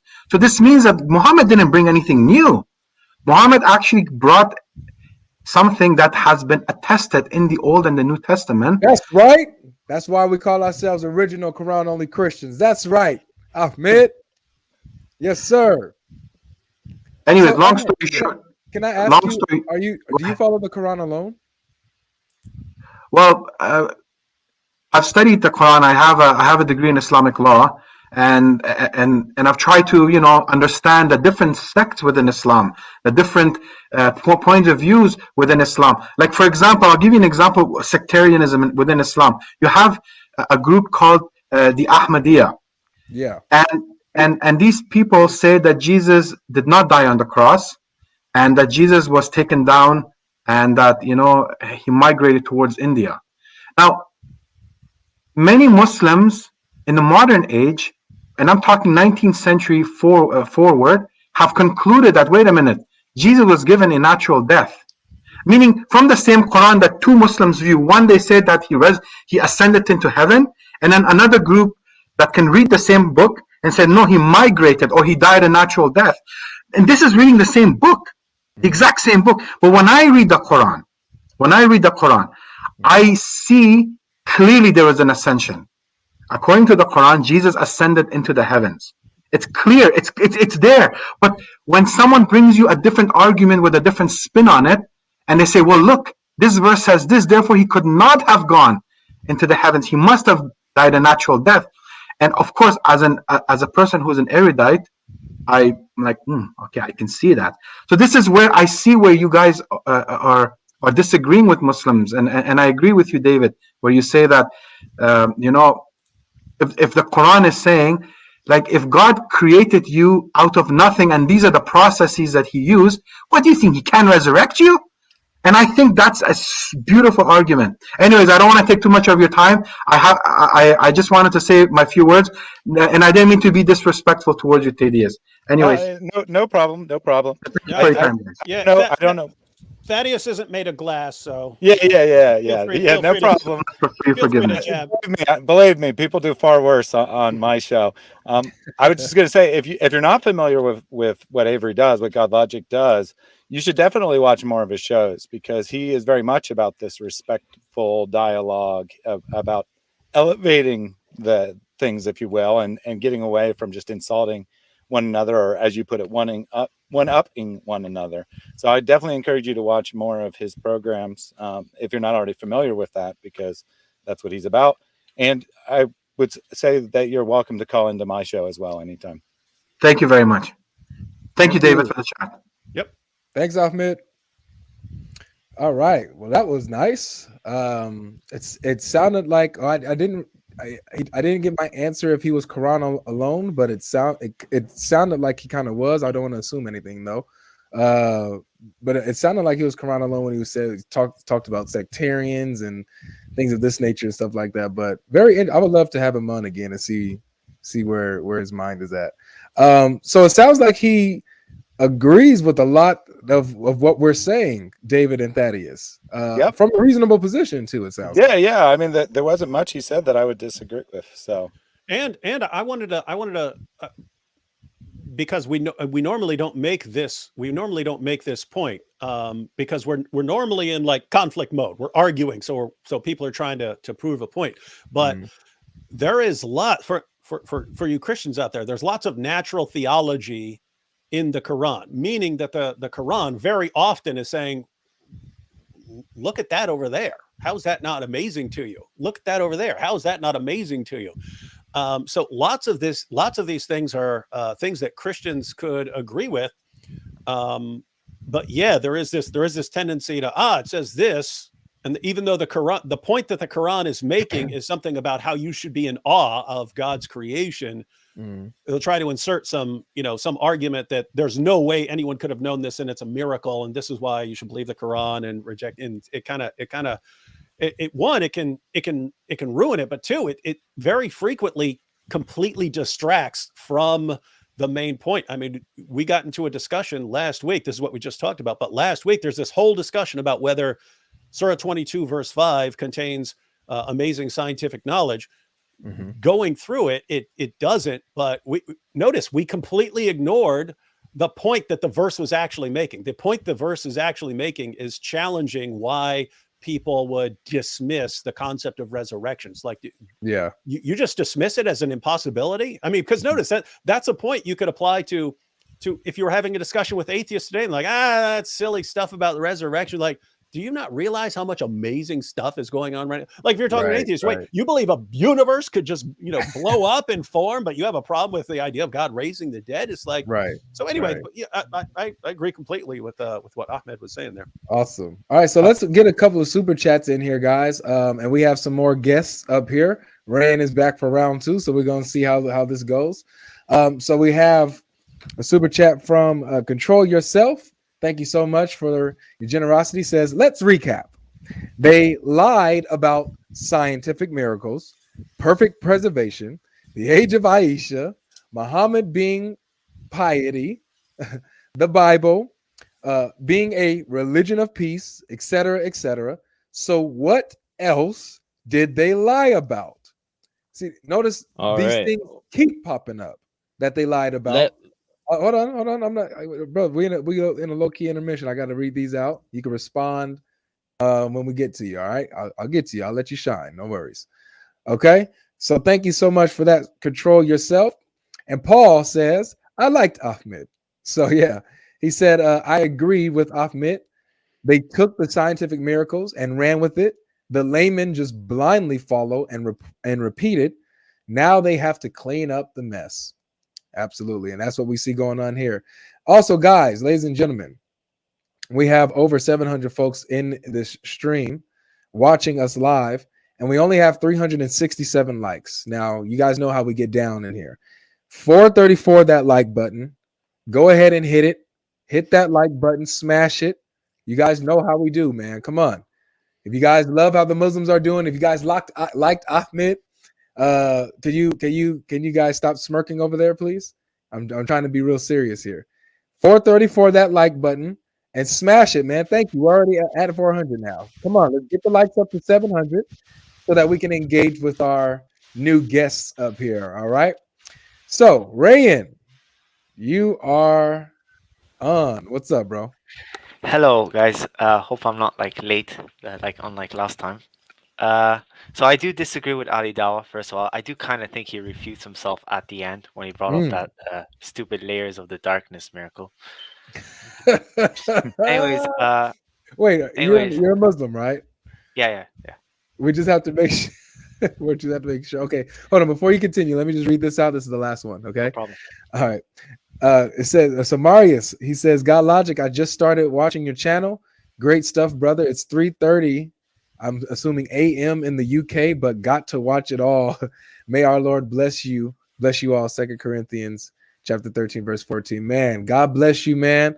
And please, I mean, it's recorded, so you can watch it later too. So, but I understand, man, we got good content up here, man. We got Maximus Swagamus and Thaddeus and Shake Logic, man. You can't resist. I know how it Hey, is. you know what it's weird because last week there was lots of arguing, so I was thinking like Gladiator Arena, so I would call myself Maximus Swagamus, and I get here and we're all like agreeing on everything. Right, So anyway, we're all friends here. I got to change my name.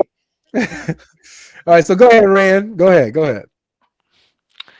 No problem. So I am saying it right? Your name, I'm saying it right. Ryan, It's yeah, Ryan. My bad, yeah. bro. You could correct me. Please. No, I don't want it's to. fine. All right, go ahead. Anyways, one of my favorite ones that I would like to see, like, well, what are the responses you guys make is, I'm sure you've heard of this one because I think it's quite a common one, where I think it's in chapter 96, verse 15, I think it was, where it says about the forehead on the lying part. So I'm just curious to see what's your responses because, like, look, Ali Dawah's points were two things. One, that science changes, which, I mean, that's quite, like, he compares theories to like objective, like, scientific facts. And then the first one, that the Quran's not clear. And I think personally, this miracle doesn't go under the criteria of both of them. Like, it's clear and it's objectively true, I would say. You're saying that this is an example of something that is objectively true?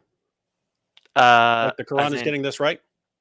Yeah, as in, like, something in front of the head is in control of being sinful and stuff. Yeah. Yeah.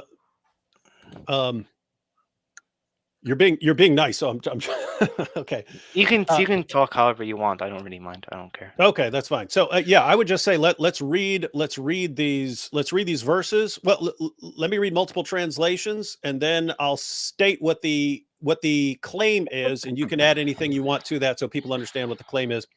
So it's Surah 96 verses 15 to 16. And talking about one of Muhammad's enemies and Allah's warning that he's going to seize him by the normal translation is forelock. So, I'll read the Pickthall of these two verses. Nay, but if he cease not, we will seize him by the forelock, the lying, sinful forelock. So you've got forelock there, and then saying that it's lying and sinful. But let me just give the translations here. So Pickthall, seize him by the forelock. Yusuf Ali, drag him by the forelock. Hilali Khan, catch him by the forelock. Shakir, smite his forehead. That's the closest you get to what is used in the arguments of the Dawah guys who use this as a scientific miracle. Sher Ali, seize and drag him by the forelock. Khalifa, we will take him by the forelock. Arbery, we shall seize him by the forelock. Palmer, drag him by the forelock. Rodwell, we shall seize him by the forelock. Sale, we will drag him by the forelock. And then after it says all these things, it says the lying sinful forelock. So it's common language of the time that if you are controlling someone, if you're going to dominate someone, you grab him by his forelock to show him that you have complete control over him. But then the next verse says lying sinful forelock. And then so the argument that is used for Dawah purposes is when it, what sense does it make to say lying in sinful forelock? What sense does that make? So this must actually be referring to the front portion of the brain, which is the area where you're, making decisions about whether to lie or something like that. So did you want to add anything to that, Ryan? Yeah, one thing I would like to add. So like the word forelock there in Arabic, all that refers to is something in front of the head. So again, like most translation does say forelock, which is the hair in front of the head, but in general it can refer to anything that's in front of the head. That's all I would like to add.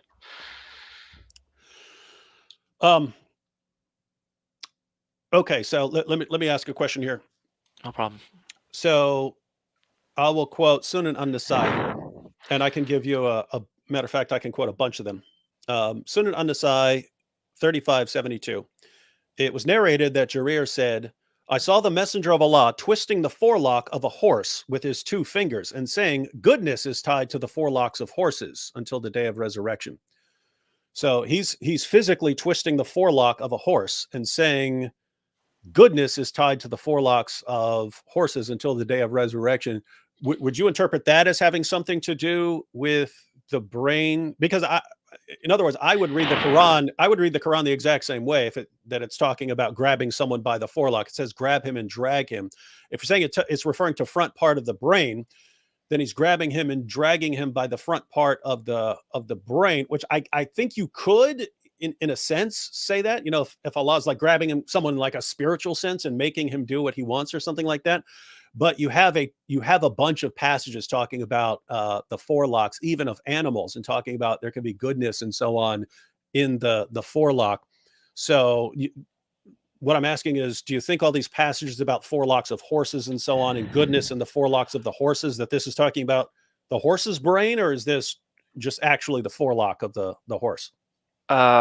What's the hadith again? I just want to see. Oh, there's a bunch of them. So that was Sunan an-Nasai 3572.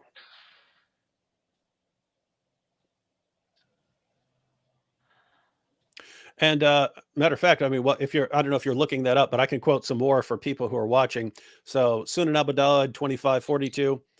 The messenger of Allah said, "Do not cut the forelocks, manes, or tails of the horse, for their tails are the means of driving flies. Their manes provide them with warmth, and blessing is tied to their forelocks." So you've got the concept that goodness and blessings are tied to having a good forelock. And so when I say, this guy's got an evil forelock, I don't know. It's the way it seems. The way it seems to me is, the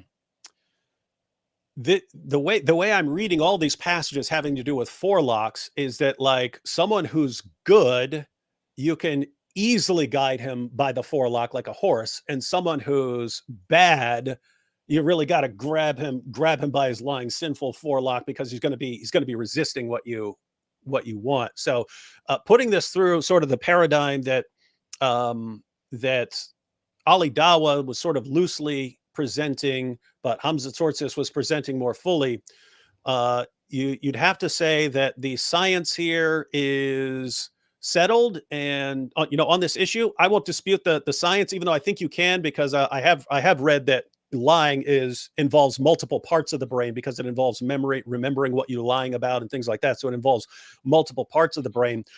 So the remaining 2 features would be, one, is this what the Quran is actually saying? And 2, is it something that Muhammad couldn't have known beforehand. I'll grant that if this is actually talking about the brain being, an area of the brain involving lying, yeah, I'm not familiar with anything that Muhammad could have said. I mean, anything that anyone said beforehand that would give that indication. So the real question would be, is that what the Quran is actually saying? It's saying something about the brain. And I'm just not seeing that when you see this all over the Muslim sources talking about the forelocks and so on, and grabbing someone by the forelocks, and forelock can be good or your forelock can be bad. And that's basically what kind of person you are. So anyway, that's my kind of thoughts. So I will say just two things. One, I know like there is some other parts of the brain that relates to making like decisions and stuff, but I know the majority and like it's in the front of the head. And then the second thing, I actually was not aware of that hadith, so I think I might need to study that a bit more because I actually wasn't aware. So I need to like see what scholars say about that. So thanks for bringing that up. I'm just gonna look at it more and then. And by the way, what notice what you just did. Perfect.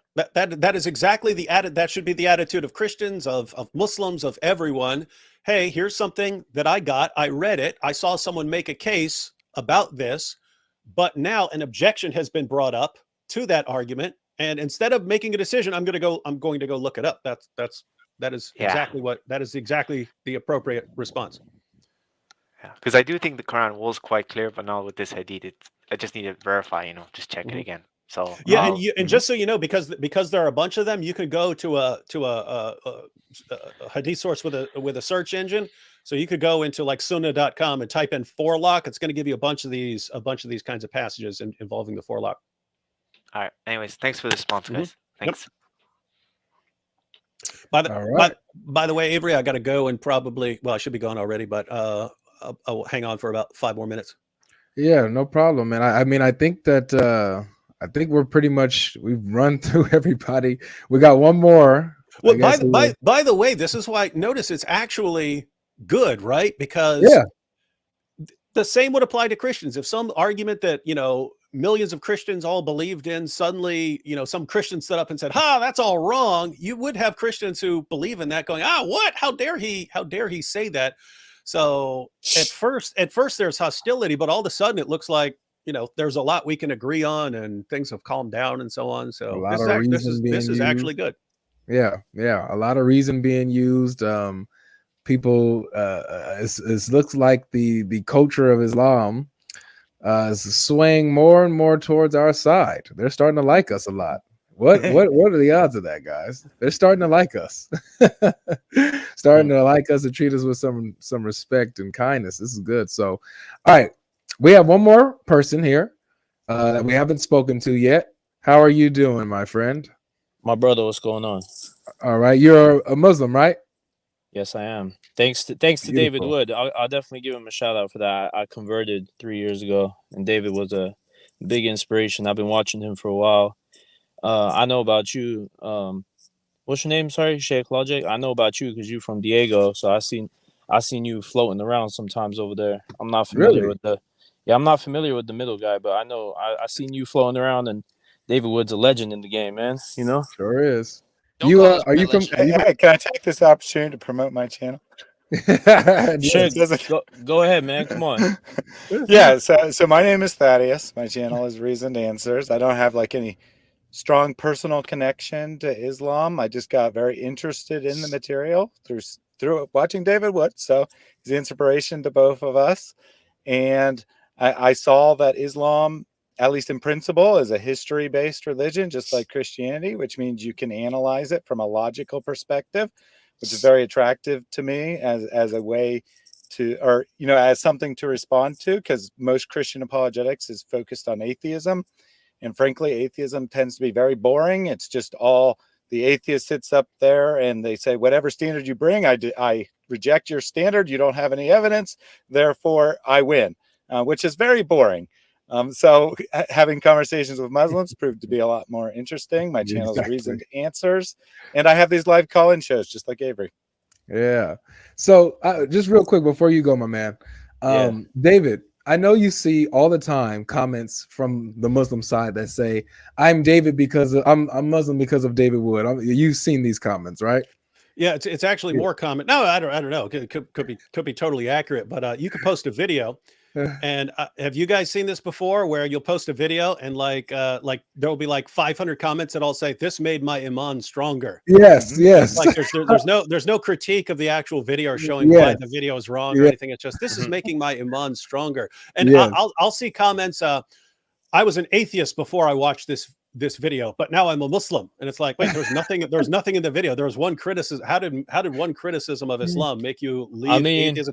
And I'll even see, I showed this to my 3 friends who were all priests, and they all converted after seeing this. And it's like, okay, guys, anything's possible here, but when I keep seeing this as a normal means of responding to something, now, have you ever had a conversation with someone who says, you converted, I watched you, David Wood, and you converted? Have you ever actually spoken to a person that said that? Is this about to be the first? It's possible, but I can't recall any. So yeah, this might be the first right now. Well, this might be the first on God Logic Apologetics. So I'm actually curious, my man. I mean, what is it about watching David Wood that converted you to Islam? I like David has a friend. I know a lot of people know him. We call him Sam the Phony. He's kind of the opposite to Sam Shimon's a wild dog. He's a dog. No, hold on. We're not about to do that here. No, I didn't want to go too crazy into it, but I'm just saying in terms of demeanor, I say that David does come off as kind of a relaxed type of guy, and someone that is there's some people that go out and just kind of like try to bash, their goal is to bash. Sometimes I watch David and I see a guy, who, is on the search for the truth, and someone that's just, trying to get the facts. And he has made a couple good points about Islam in terms of, everything these days is a marketing ploy, and from both sides, from Muslims to Christian. That is becoming a problem for everyone, in the sense that now in an online atmosphere, everyone has to compete for attention. Exactly. So since you're having to compete for attention, so they're put it this way, there are all sorts of ways to get attention, right? And exactly, that's attention is the biggest drug you can have, and I do find you. Now, someone told me that you ate a Quran page before. But I don't know if that was true, and I didn't see it myself. But I would. Oh yeah, I'll give you the background. Then I have to go. So maybe if you have a quick point that I can respond to, David's running from that. That situation. I assume he's joking. But the background of that, which strangely gets omitted, was Muhammad Hijab was sending out these veiled threats of rape and torture and towards women, and he announced to his followers, instead of now going after the critics of Islam, we're going to go after their wives. We're gonna go after their not physically, but he was instructing his followers to find these women online and then launch this campaign of harassing them with these threats of rape and torture. And so in response to that, I said, if you're going down that road, if you were saying, hey, don't address them, instead go after their wives, you're not doing that, because I will eat your Quran. I will start a Quran desecration channel if I need to, but I'm going to stop you from doing that. And so it was, hey, if you're going down that, and by the way, I stand by, you could give me that opportunity to make that decision. Hey, we're now going to be targeting your wives instead of you. 100 times out of 100 times, I will do what's necessary to stop that from happening. I disagree with either of those things. I would too. I would not normally do that. It was. Right.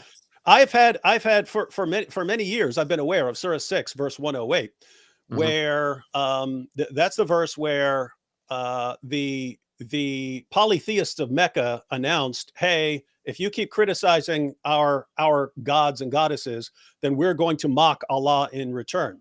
And Allah says, if they're going to mock your religion in return, then stop with the mockery. And so I've been aware that is a verse in the Quran, and that if people are going in a certain negative direction, you can always say, hey, if you're going to escalate here, I'm going to escalate against your religion, not because I want to escalate against the religion, but as This is something where your God actually commands you to stop that behavior that you're doing. Your God commands you, and so I will enforce that on you. And so you could disagree with us and so on. I just that is the historical background. So got it. Yeah. It goes both ways, you know. Like there, if our religions were based on what people did, then we would all fall very short of, you know, Totally. the books and stuff. I know you got to go, so just to kind of speed it up a little, but in turn, I don't know, I think Muslims and Christians, like, there's always like we're reading the same thing, but it's always like two different views to what they kind of read. In terms of Ali Dawah, like, just to kind of stay on topic, even though I'd love to take it a ton of places, you know, I think that I didn't get the same take out of it that you guys did, because the way I looked at it was that he was basically saying that what we're basically talking about is that Muslims now, there's a lot more you know, Dawah people popping up on the scene, and everybody's trying to get their name out there. So everyone's looking for that shiny gimmick to kind of, you know, attract people in. I mean, undeniably, right? We know Islam is the most growing religion in the world amongst Latinas. I know, bro, over here, you from San Diego, you know what's good, you know, and it's all floating around from Latinas to in Japan to, you know, even in California right now. So, you know, that doesn't necessarily prove something right or wrong. But I will say that, you know, a lot of people are trying to get that attention. And I think Ali Dawah was trying to say that, hey, like, everyone's trying to show these like scientific miracles, and people are bending certain verses to try like make it fit in with science. But this is not how we, like, the Quran is like, that's not how we do it with the Quran. The Quran is the ultimate word in itself. And that if we try to bend it with science, like you said, sometimes we're you know, taking verses out of context, and like you said, sometimes adding a little, you know, Tabasco sauce on stuff too. So do you believe that the Quran has scientific facts in it at all, or exactly? Yeah. So that's my last point, is that just because he said that, first of all, Ali Dawah is not the spokesperson for Islam, you know, just as Sam Shimon is not the spokesperson for you guys, right? I mean, if he was your spokesperson, so it's kind of like, you know, both ways it works. I mean, what he's allowed to say his point. He's popping. He got followers. What about Zakir Naik? Is he the spokesperson? No, man. Listen, just in the same way that you go off of the Bible, you know, and Jesus is teaching, if they slap one cheek, you know, give him the other one. We go based off of all what the Prophet said, especially the Prophet Muhammad, peace be upon them all. You know, so it's like good. So it's like, and I've watched you both, by the way. I know David. He had a debate with who's the tall guy from England? I forgot what his name Muhammad is. Hijab. Oh, is that who it was? The one who said that Allah prays for Muhammad. Oh yeah, he destroyed David Wood, man. Yeah, he destroyed him by saying that Allah. He didn't know the Arabic. He didn't know the Arabic on live TV, bro. That's just crazy. Yeah, that's crazy. I mean, wait. Who didn't? David Wood, you, my son. What did I well, hang on, because I have to go. But what did I get wrong Arabic wise? We can pull it up. We can pull up the whole video. What did I get wrong? What did I get wrong? The video. Oh, wait, man. What did I get wrong? You made a specific claim. I don't remember exactly what it was. Oh, you don't even remember the claim. Darn. You made a specific claim, and it was because you didn't know the Arabic. How convenient. It was Yusalli. It was about the word Salli. It was because I was saying what? I don't remember exactly. I watched it pretty recently. I'll tell you exactly. It was something about you saying we prayed to that Allah prayed to Muhammad. That was a lie. I will convert. Okay. I will convert to Islam if you show me saying that in that debate. Here's what's absolutely amazing, and I have to go with this. Here's what's absolutely amazing. I said, according to the Quran, Surah 33:56, Allah prays for Muhammad. I said Allah prays for Muhammad. There you go. That's what I said. And then Muhammad Hijab stood up and said, he's going to have to give me a free Arabic lesson. I don't know what I'm talking about. And he said to the audience, David says that Allah prays to Muhammad. It's not to Muhammad. It's for Muhammad. And then the crowd burst into cheers. You're saying exactly what? Did you pay attention? I said Allah prays for Muhammad. If you want to say that's wrong, fine, say that's wrong.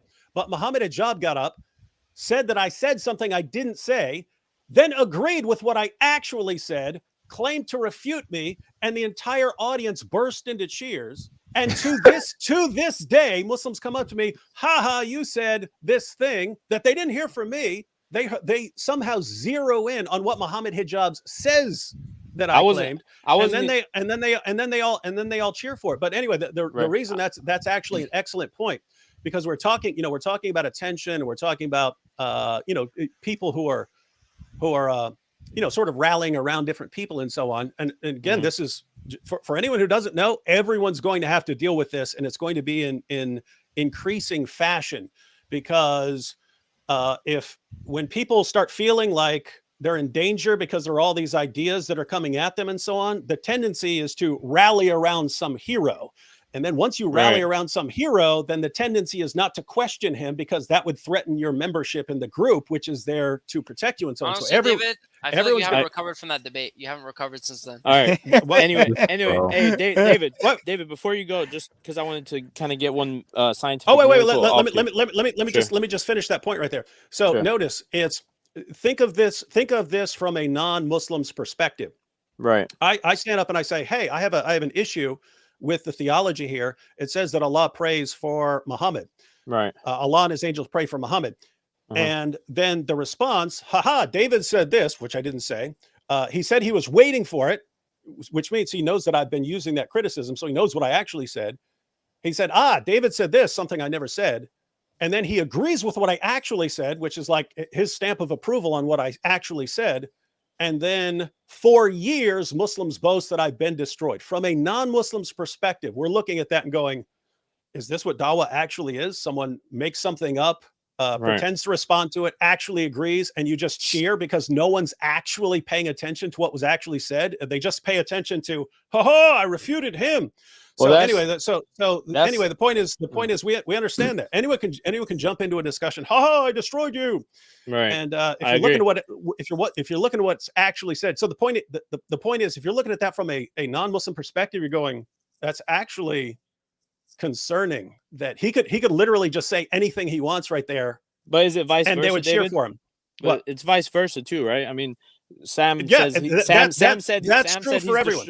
Sam said he got in the room with Dr. Zach and Ike and destroyed him in 3 minutes and left the room. I mean, it's like everybody's got their story, and everybody, The difference is it's on video, bro. The difference is it's on video. No, bro, but see, I don't know who's talking right now, but you're doing too much, because it's I would have to look at it more specific. But what I wanted to bring up from that debate, just to kind of round it out, is that you've heard Muslims say, that the goal of us talking to Christians should always be come to common terms, right? You heard that in the debate. That's what he opened up with in that debate. And any Muslim who's talking from a logical side, that's our goal, is to come to common terms, because we have more in common than we don't. Not with people who eat the Quran, bro. So, not with people who eat the Quran, who depict the Prophet. Or people who say they're going after people's wives. Muslims have done bad things. Christians have done bad things, brother. All my friends growing up are Christian. I'm a Muslim till the end, and it's like I respect Christians. I respect Christians too, just not this one. I respect. I understand. I don't respect David Wood, bro. I understand. Nah, David Wood changed my life in the way. Avery, you're muted. David Wood changed my life in the way. Do you think that Muhammad Hijab was correct when he said that Allah prays for Muhammad? I mean, we can talk about that later. Like that, I'd have to brush up on my Arabic skills, I have to go. So if there's any final thing that involves me, yeah. So my thing to you is just I want to hear your point on just a very simple scientific miracle about the water, about the two oceans of water not crossing, like the salty water and then the regular water, and how a prophet or how somebody 1400 years ago could have seen that or could have known that, basically. What do you think? So the question is, how could someone 14 centuries ago know that there's fresh water over here and there's salt water over here, and I can drink the fresh water and not the salt water, and there's a barrier in between them? Right, but that's not specific. That's being picky with the words, because what it's mostly talking about is the barrier between the two, and they do not cross with each other. Right. Read your commentaries. Up until this was used as a dawah argument, it was said that the the barrier is land. In other words, they're thinking a lake over here and a sea over here. And there's the barrier is where's there's that? land between them. If I recall correctly, it's Ibn Kathir. You want to look it up real quick? Look No, up but Ibn Kathir. I'm saying from the Ibn Kathir, Quran. al-Tabari, and al-Qurtubi all say it. Yeah. So they say that land is the barrier that's being referred to there. If you're saying it's something else, there is no barrier.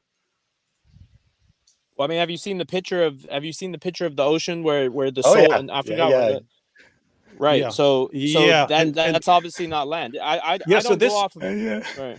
Go ahead. Yeah, so let me break this down. Then I have to bolt, but you guys can talk about this more.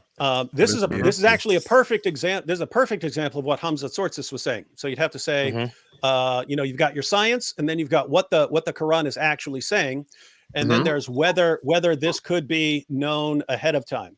So for many centuries, Muslims understood that, and keep in mind this ties into what we were talking about earlier, where you got Surah 22:5, which is hey, if you doubt the resurrection, just think about human beings being created. Why would you think a resurrection is impossible when amazing stuff is happening? But here it's a similar thing. It's like there's all this natural theology in the Quran about the way things are set up. And the way I read a passage like this is something I could totally agree with. It's like, hey, God has made it so that you have sea for sea life, and you've got seawater for that, but you can't drink it. But over here, he's got fresh water. But is that not scientific miracle? Isn't that miracle that no, knowing that I can drink out of this water and that I can't drink that water is not miraculous scientific knowledge. Anyone at the time could have known that. No, that's not the miraculous part. The miraculous part is about the two seas, right? That there's a barrier that is not visible to the human eyes, right? It's not about. That's not what it says. I mean, okay, we could read the. I don't know how much time you have, but we could read it. Yeah, I have to go, but yeah, Thaddeus, if you want to go through that passage, and Ava, if you want to look at it, and then pull up the commentaries, and catch y'all later. It was a cool live stream, and it was pretty friendly most of the time. So that's all. Yeah, it was. Yeah. Appreciate you, David. Thanks. That's called. Say it's progress. Things can be heated at certain times, but then it calms down. All right, catch y'all later. For sure. Take care, bro. All right, this will be the final point too. That is, you deal with this thoroughly. Okay. Yep. So I have a presentation on this. I'll go ahead and share my screen. I think it'll be helpful to kind of see what we're talking about. And thank you for the super chat. His Minister of Fire. He said, "Here's the jizya." Appreciate it, bro. So we got the miracle of the seas not mixing. It's usually 55, 19, 20 is the most common verse. It's listed a couple places in the Quran, but it's the most common one. Sahih International here. He released the two seas, meeting. Translator adds side by side. Between them is a barrier. Neither of them transgresses. Right. This down here is just one specific Muslim that I'm responding to making the claim, but we already got the claim, so we can just go on from that. So here on the second slide, this particular Muslim I'm responding to, they also drew on this verse 25:53. And is he who released the two seas, one fresh and sweet and one salty and bitter, and he placed between them a barrier and prohibiting partition. You can see it's kind of the same material. So I have 5 criteria that I use to evaluate any scientific miracle claim. One, it has to be true, i.e. it has to match scientific consensus. That's fairly obvious, right? This does that, right? So that's one. Yeah. Okay. So that's going to be the first one, and well, yes and no. So it's going to actually say no, not really on my slide, and the reason is because I'm responding to what that specific Muslim said, which may or may not be exactly what you said. Now, what we're going to get down to is the contention. The gist is going to be: is there a fixed barrier in the sea, right? Because this says that between them is a barrier, neither of them transgresses. So there's some sort of barrier. You're going to claim that this is an invisible, unseen barrier. The water doesn't transgress, and that's actually not accurate. This picture, which you alluded to, this is glacial water running off into the Bay of Alaska. It's been labeled many other things, but that's what this picture actually is.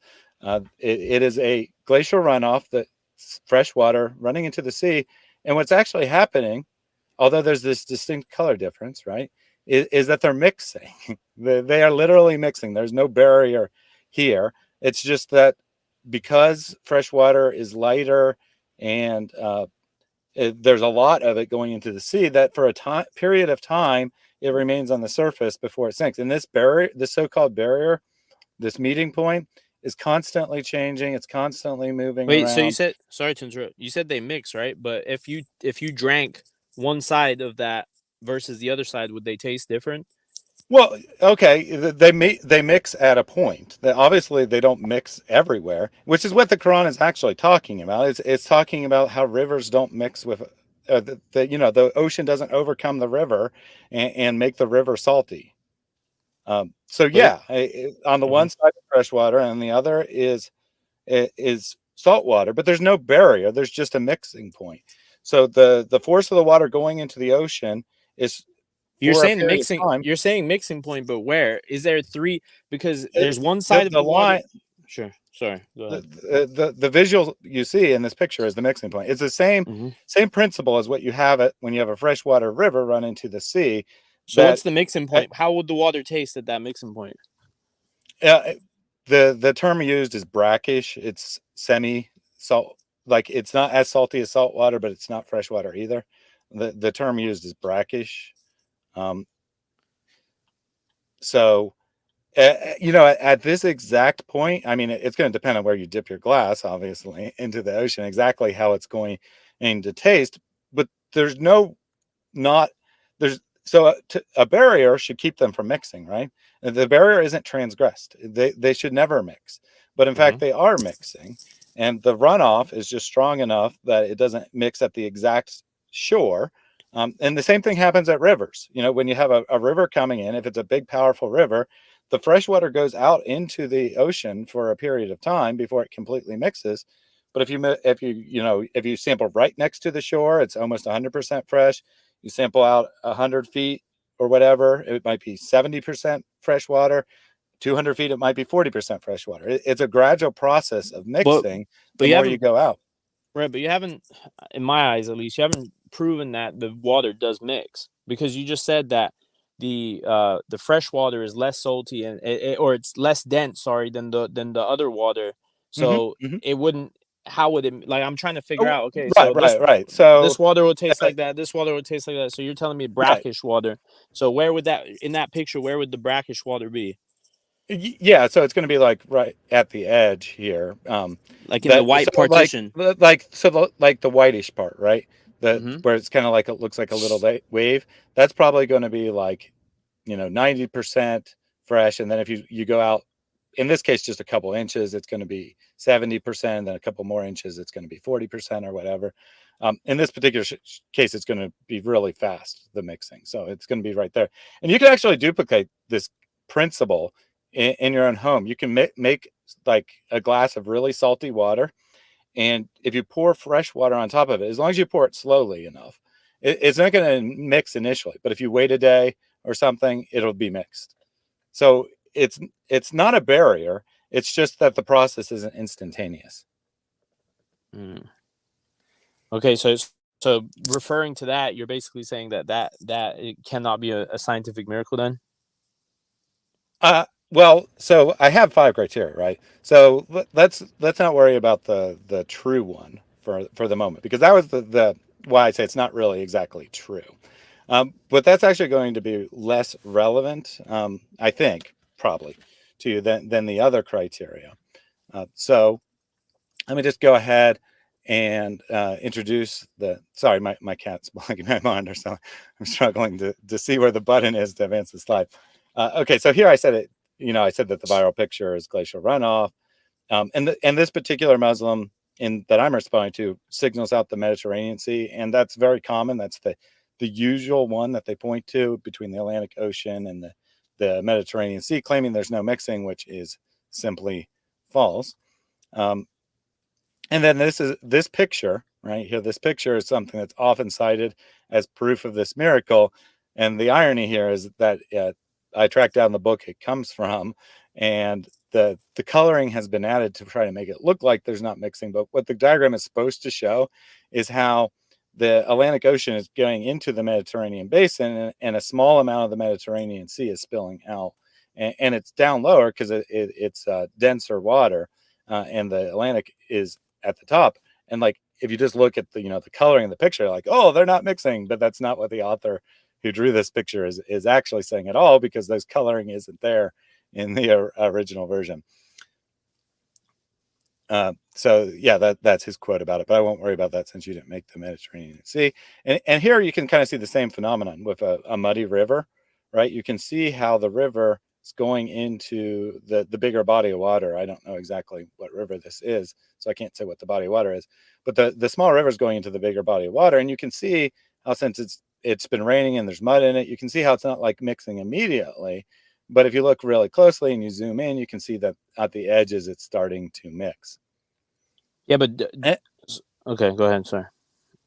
Yeah, and the Muslim I was responding to claimed that the same thing happens at rivers. So that's why I was doing that. So let's now look at what the Tafsir say, because this is one of the criteria that I have, is that the Tafsir have to actually agree with the interpretation. That doesn't mean every Tafsir has to say it, but if the verse actually says what is claimed, then someone should have said it, right? They should have said that one possible interpretation of this verse is that there's an invisible barrier somewhere out there in the sea.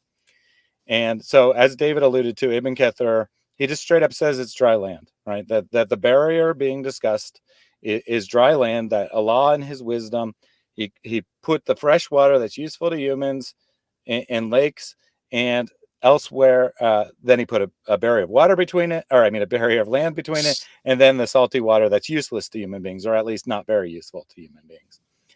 So Al-Tabari says that it offers three interpretations. He says it could be dry land. He says that it might refer to the separation between the water of the sky and the water of the land. So here he's alluding to the common belief at the time that the sky is a barrier that keeps water out. And so he was thinking that it might be that. Or the third interpretation he offers is that it's metaphorical, and that it's actually referring not to water at all, but to people who are salty and people who are sweet, i.e. people who are receptive to the message of Islam and people who are opposed to it. And Qurtubi offers the same interpretations as Al-Tabari. So these are the three best ancient commentaries. And to the best of my knowledge, there isn't any commentary which says anything about the sea, about an invisible barrier in the sea. They all think that it's some sort of obvious barrier.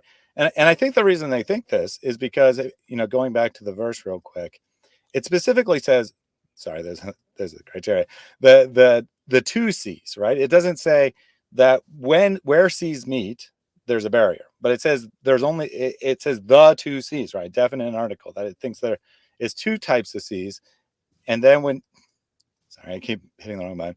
And then when you compare it to 2553, which explicitly says one fresh and one sweet, all the tafsirs are interpreting in this way, that it's talking about the division between fresh water and salty water, as opposed to the phenomenon that I think it's called like a picocline or something like that, which is actually just a barrier, a quote unquote barrier, which isn't really a barrier, in between any two bodies of water.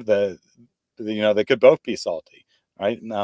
This picture is sometimes labeled as the meeting point of the Atlantic and Pacific Ocean, or the Indian Ocean and the Pacific Ocean, or something else, because it's supposedly the barrier that's keeping these two large bodies of water apart from one another.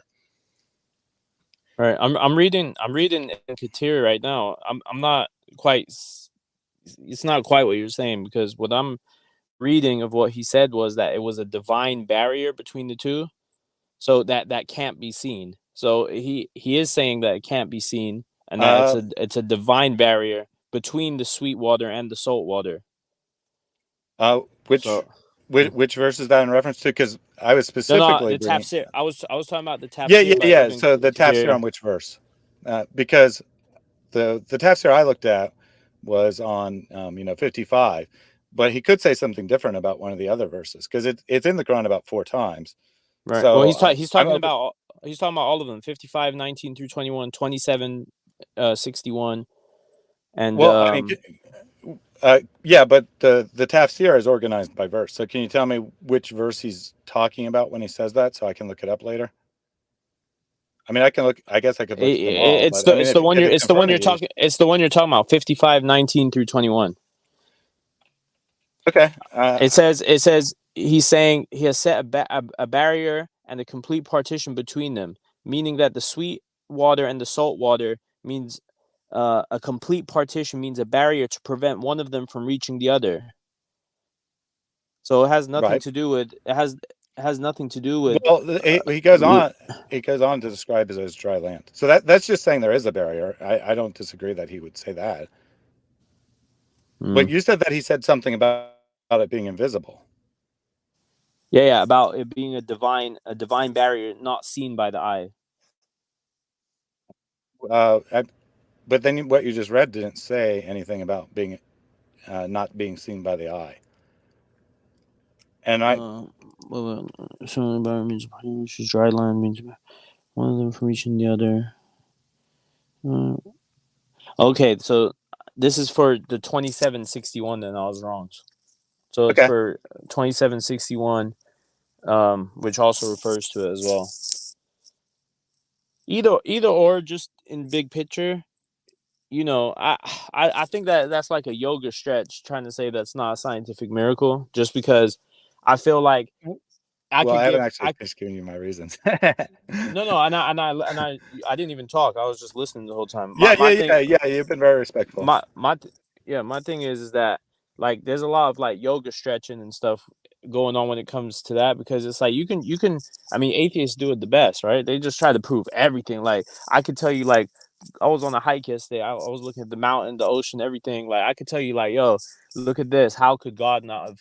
How could there not be a God? And they'll come sit down and try to give you all these theories and stuff on the, you know, whatever they want to. So I don't know. I'm personally not satisfied in your answer in terms of me changing my opinion, but that's okay, because it's not we're not here to convert people, you feel me? But it's like it's more just we gotta wrap up, guys.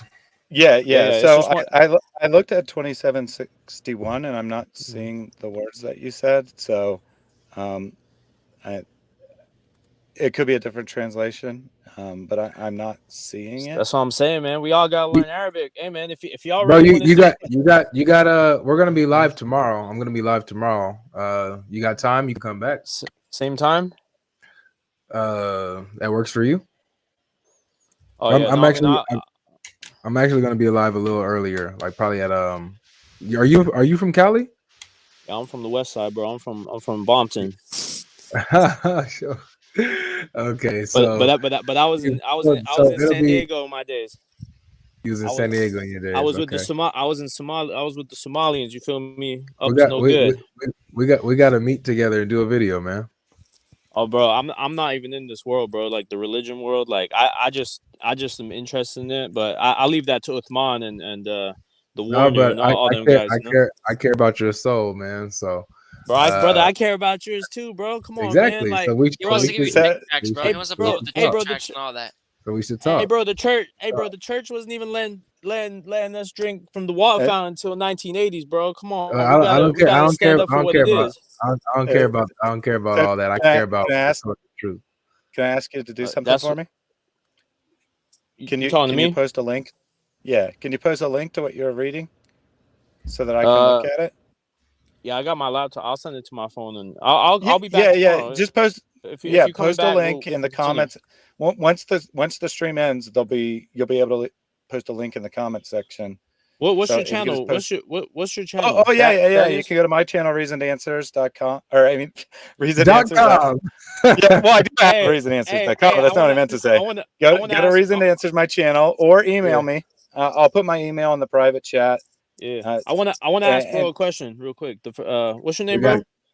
We gotta go. You talking about me? No. Yeah. I'm not a question about religion. Just a question. So I seen you in San Diego, you know, debating. So I just have one simple question. Do you respect Uthman? No. You don't respect him? No. Oh, okay. Got it. I just want to know. All right. Bet. I respect a lot of people, but once someone loses my respect, and he lost my respect as a person. So does that mean you'll stop going to his booth, or you still? Of course not. Of course not. He's out Okay. there lying to people. So we're gonna address and take down the lies. Got it, bro. All right, bet.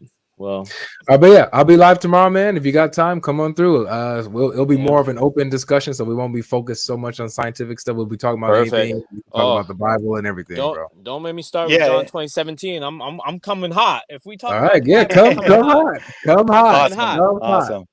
All right, So Come hot. I put my email in the private chat. So if you Got could it. do me a favor and email me what you're looking at so I can check it out. Oh, I yeah. could be wrong, right? I'm I open to got the it. possibility of being wrong. All right, I appreciate you, boys. But Keep, yeah, keep let doing me your thing. tell you why. Let me just tell you why really quick. Yeah. Uthman lied about something about me, and we both agreed that once we went back and checked the video, if one of us like was mistaken, that we would come out and say that we were mistaken. So once it came out that he actually was untrue about what he said about me, he still hasn't honored his word. So I do not have respect for him. Like about you personally, or Yes, about me personally. oh, so not to do with religion. Got it. Well, yeah, Awesome. our discussion, and he said that I lied. It's a personal attack, saying that I'm a liar. So he's attacking me personally. Man, and saying everybody think everybody a liar, man. no, Come on, no. it's like My it's- point, but my point is when you say that someone is a liar, and then you say I have Mhm. proof, and we say okay, let's shake on it as men that if you are wrong about this, that you will come up and you will apologize publicly and renounce what you said. And we both shook and said, yeah, we would do that. And it's been proven that he was wrong, and he still hasn't come out and did But that. did he prove it? Did he say he was wrong, or did you just say it was wrong? We proved that he was wrong from the clip of the video, because he said that I said something and did something that I didn't do or say.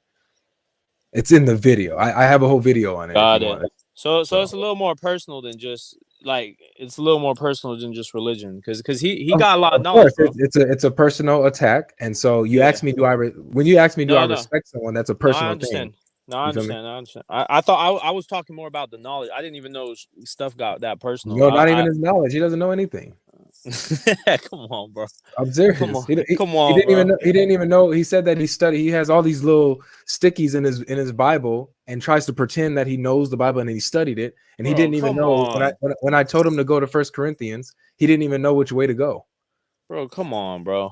It's all of it is on video. His ignorance is on video, bro. I'm not even like being biased or anything. Bro, that's how I found out about you, bro. I was watching both of y'all. You be up in there. I ain't gonna lie. You be if they blocking you, you putting the camera, you lifting that camera up, doing the slam dunk with it. I seen you, but you know, I'm still saying, bro, like, come on, bro. Like you can't say that bro's not. If anything, bro, like he do be giving you the work sometimes. Come on. He be giving you the work. Not me. There's Bro, no work that he you wear glasses out there, huh? Or is that your twin? So this is what I would love. I would love when you come back next time. I want you to tell me exactly where he made a good point against me. Okay, man, that MacArthur Bible. I remember Isaiah 42 or 22. Which one, all man? right, come back. Come back. We'll talk about it. Come back. We'll talk about it. Let's talk about it. All right, y'all. All right. Hey, y'all have a good night, though. All right. You too, man. Be safe, man. Right, Be safe in bless up. Bumpton. All right, bless up. All right, that is. Well, the stream well done, man, by the grace of God, man. Right. Amen. Amen. It was a good stream today. We had some good discussions for sure. And I think that every Muslim agreed with us on the basic principle that you can't use scientific miracles in the Quran as evidence for the truth of Islam. That's right. That's right. So with that being said, ladies and gentlemen, this is Thaddeus from Reason Answers. If you have not subscribed to his channel yet, please go ahead and subscribe. He also does live streams where he invites people on and things of this nature. So go ahead and subscribe if you love this type of content. So it's not just me, but we got brothers out here like Thaddeus that do the same thing. As well, if you want to support this channel, you want to support me in the ministry, we're trying to do full time. Please consider becoming a patron. All my links are in the description if you want to use PayPal or Zelle or CashApp or something, or if you just want to become a patron, I would love that as well. Whatever works for you. I'm grateful for everything. Okay, but make sure that you hit a like on this video. Make sure you hit that like button, and always know this: that you need to stay away from Islam. That abortion is murder.